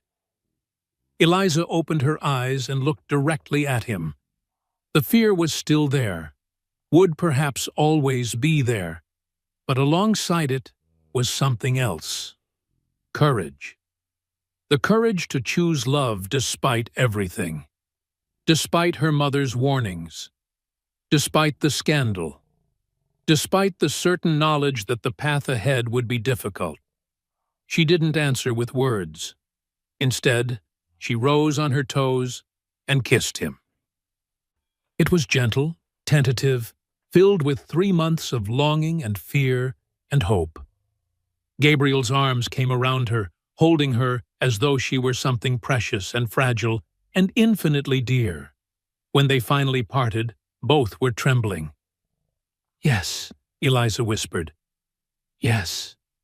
Down the hall, Mrs. Pemberton watched from the shadows, a smile on her weathered face. She quietly closed Lily's door, leaving the child to her peaceful sleep. Because somehow, even in her dreams, Lily knew everything was going to be all right. Chapter 8. The Choice That Changes Everything. Dawn broke over Ashford Manor, painting the winter landscape in shades of rose and gold. Gabriel stood at his study window watching the sun rise, having not slept at all. He'd spent the night in this room, alternating between pacing and sitting in motionless contemplation, working through what he knew he must do. Finally, as the first light touched the horizon, he turned to face Arabella's portrait. She smiled down at him eternally, captured in that moment of pure joy, forever young, forever lost. For 3 years, he'd avoided looking at this portrait for too long, afraid of what it would awaken in him. Now, he stepped close and spoke aloud to the painted image. "I loved you, Bella. I will always love you. You were my first love, and you gave me Lily, the greatest gift of my life." His voice was steady, certain. "But you're gone, my dear, and I'm still here. I'm still alive, and I've found someone who makes me feel alive again." The portrait didn't answer, of course, but in his mind, he could hear Arabella's voice, bright and certain, the way she'd always been. She would be laughing at him, he thought, laughing at how long it had taken him to see what was right in front of him. "You always said life was meant to be lived fully, with an open heart," he continued, touching the frame gently. "You wouldn't want me to bury myself in grief forever, would you?" And suddenly, he knew, with absolute certainty, that Arabella would want him to be happy, would want Lily to have a mother's love, would want the house to ring with laughter again, instead of echoing with silence. "I'm going to choose love again, Bella," he whispered. "Thank you for teaching me how." He didn't take down the portrait. She would always be part of their family story, part of who he was. But he could move forward now without guilt, without the crushing weight of feeling like he was betraying her memory. Love wasn't betrayal. It was the highest form of honoring what they'd shared. By the time Mrs. Pemberton brought his morning coffee, Gabriel had already sent for his solicitor. Mr. Harrison arrived at 9 o'clock, clearly puzzled by the urgent summons. "Your Grace, is there a crisis with the estate?" "No crisis. I need you to prepare several documents." Gabriel's voice was calm, decided. "First, a betrothal agreement. I'm going to marry Miss Thornton." Mr. Harrison's teacup froze halfway to his lips. "Your Grace, surely you're not serious." "The scandal? I'm quite serious. Draw up the papers." "But Your Grace, the social consequences, Lady Rothwell will be furious. The ton will—" "If society chooses to condemn me, So be it. Gabriel's voice was hard as iron. My title and lands are secure. I have enough influence to weather disapproval.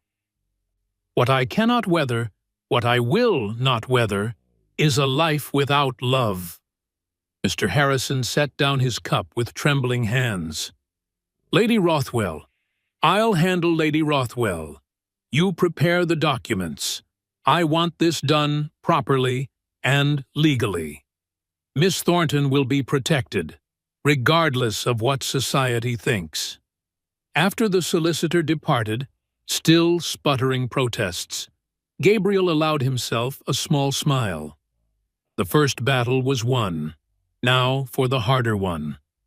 He found Lady Rothwell in the breakfast room, taking her morning tea with the particular elegance she brought to everything. She looked up as he entered, her expression cooling immediately. Gabriel, you're up early. Lady Rothwell, I need to speak with you. If this is about the governess's departure, I believe that matter is well in hand. I'm going to marry her. The words dropped into the room like stones. Lady Rothwell went very still. I beg your pardon? I'm going to marry Eliza Thornton. I wanted you to hear it from me directly. Lady Rothwell set down her teacup with exaggerated care. Gabriel, this is madness. Arabella would be happy that Lily has someone who loves her, and that I've found happiness again. I believe that with all my heart. The scandal will be enormous. Lady Rothwell stood, her composure cracking. You're a duke. You cannot marry a governess. The ton will crucify you. Lily's prospects will be destroyed. Have you thought about that? Have you considered what this will do to your daughter's future?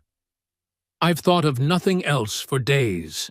Gabriel's voice was quiet, but absolute. And I've realized that Lily's future happiness matters more than her social standing. She needs a mother who loves her. She needs a home filled with warmth. And yes, some doors may close, but I'm prepared to face that. This is insanity. Perhaps, but I'm doing it regardless. And I hope in time you'll accept my choice, because I would like you to remain part of Lily's life. But if you cannot support this, I will understand, and you'll see considerably less of us. The threat was clear. Lady Rothwell could accept his decision or lose access to her granddaughter. She sank back into her chair, studying him with sharp eyes. She truly loves Lily, as much as any mother could. And you truly love her? More than I thought possible. Lady Rothwell was silent for a long moment, her fingers drumming against the table. Finally, she sighed, a sound of resignation mixed with something that might have been grudging respect. Arabella always said you were too proper, too bound by duty. She wanted you to be brave. A pause. She would have liked this, I think. Your governess. She has spine, at least. And heart. Does that mean... I don't approve, Lady Rothwell said firmly. I think you're making a terrible mistake. But I won't stand in your way. And I won't abandon Lily over this. Someone needs to help that child navigate society with a governess for a stepmother. It wasn't enthusiastic support, but it was acceptance. And right now, that was enough.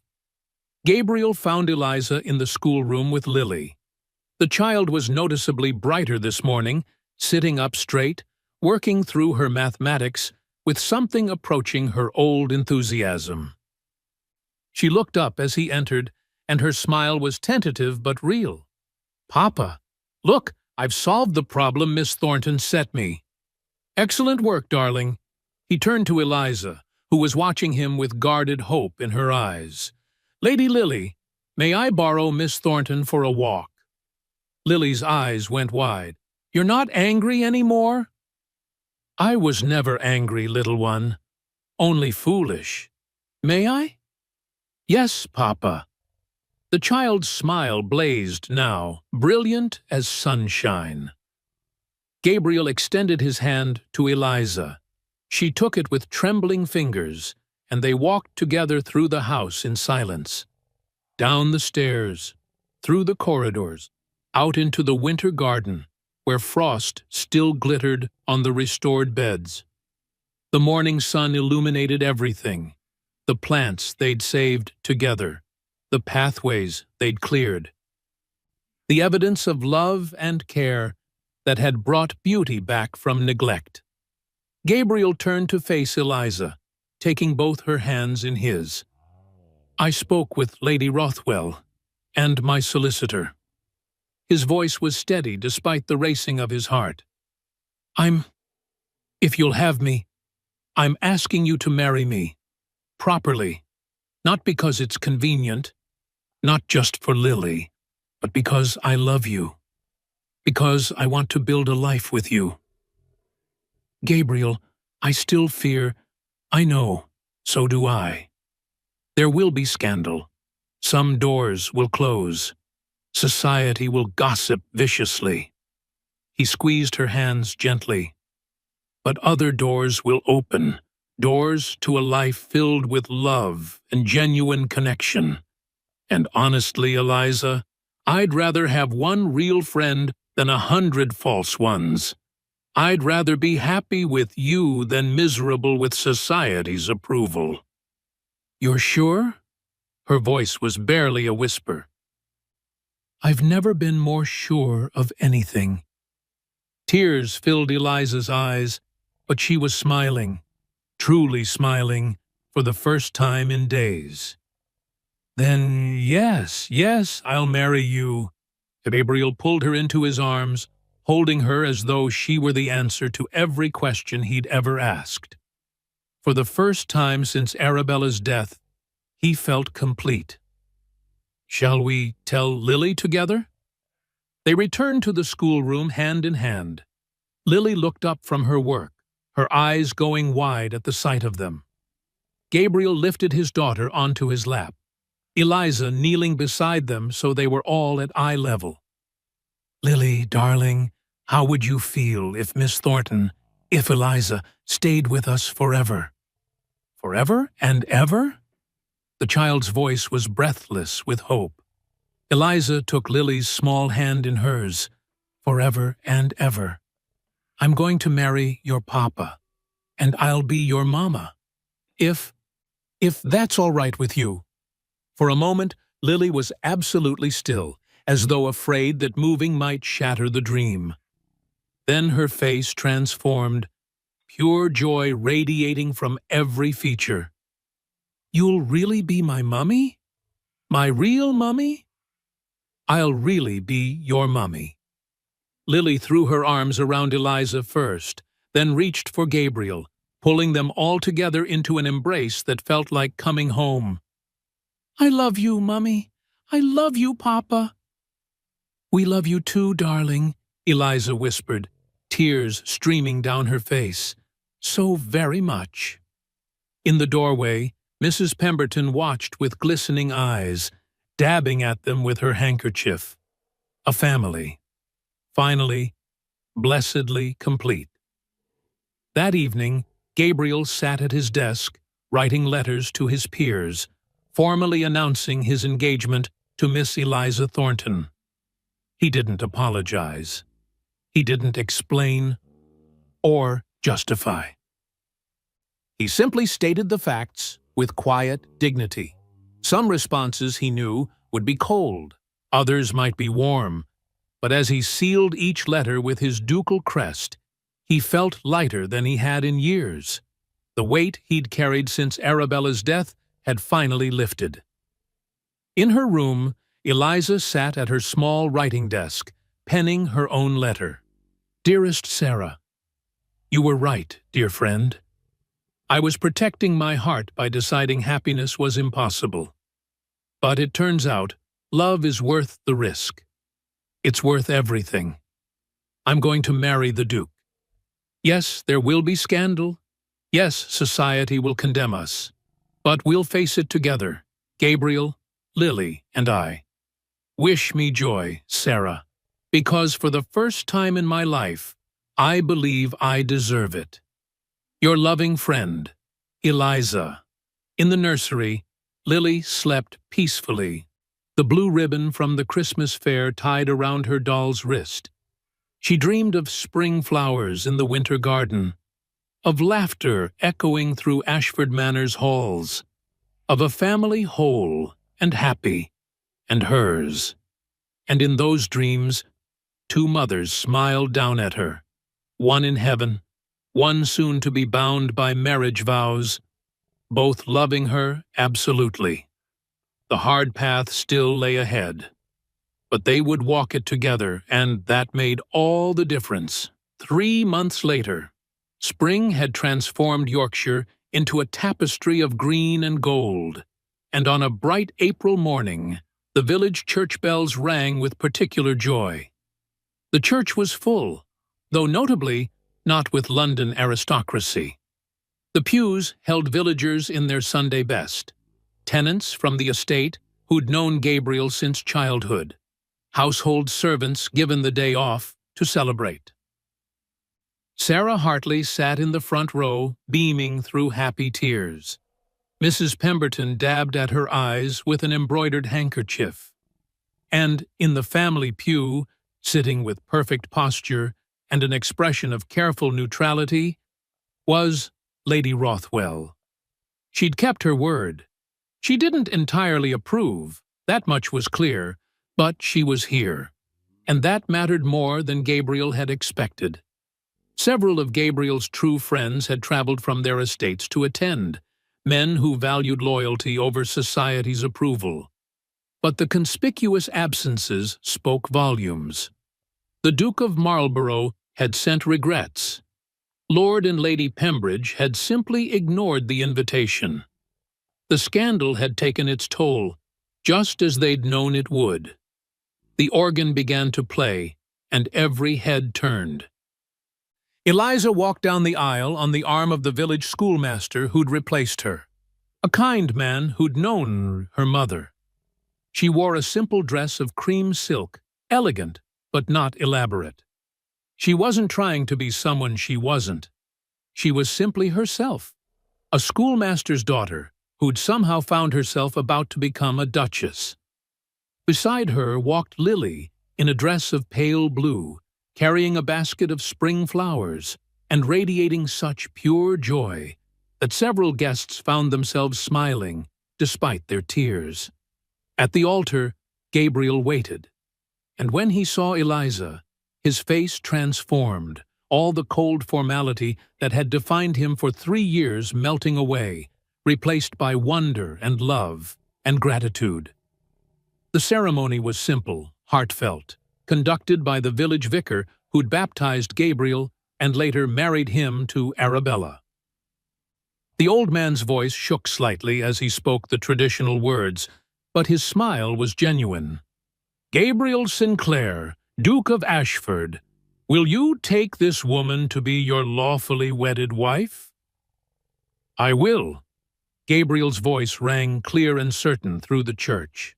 "Eliza Thornton, will you take this man to be your lawfully wedded husband?"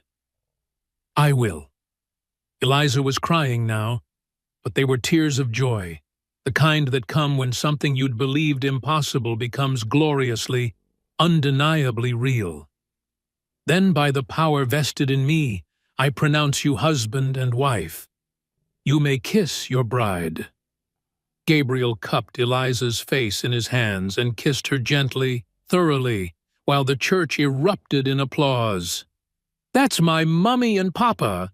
Lily shouted with pure delight, jumping up and down.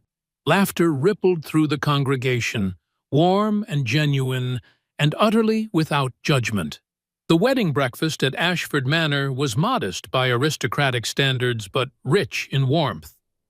The dining room overflowed with guests, conversation flowing as freely as the wine. Sarah found Eliza near the windows, looking out at the spring gardens. "You look happy, my dear, truly happy." "I am." Eliza turned, smiling. "Terrified sometimes. There are still ladies who cut me in the village, invitations that don't come. But happy, Sarah, so happy. That's all that matters." Later, Lady Rothwell approached. Her expression was carefully composed, but something in her eyes had softened since that terrible confrontation 3 months ago.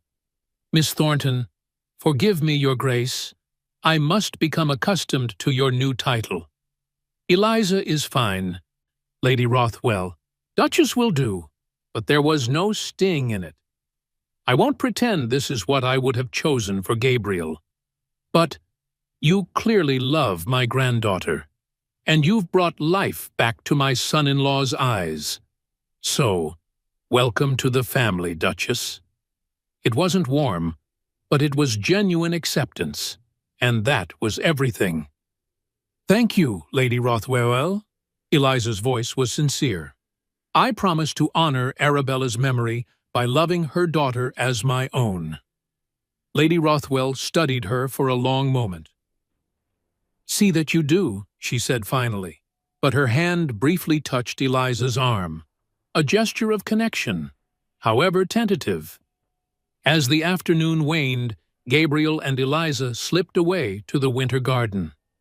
It was in full bloom now, roses climbing the trellises, lavender scenting the air. Everything Arabella had planted, thriving once more. "Any regrets?" Gabriel asked, pulling Eliza close. "Not a single one. You? Only that I didn't have the courage to do this sooner."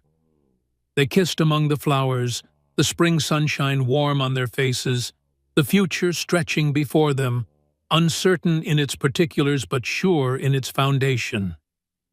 "Mummy! Papa!" They turned to see Lily racing toward them, her flower crown askew, her face flushed with excitement. "Come dance! Mrs. Pemberton says there's cake." She grabbed both their hands, pulling them back toward the house where music and laughter spilled from the open windows.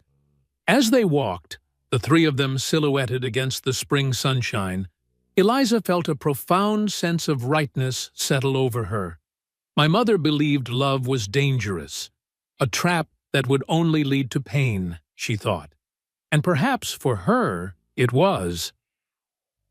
But I've learned that the real danger isn't in loving. It's in being so afraid of pain that you never allow yourself to live. Yes, some doors have closed. Yes, we face disapproval from people who value rank over character.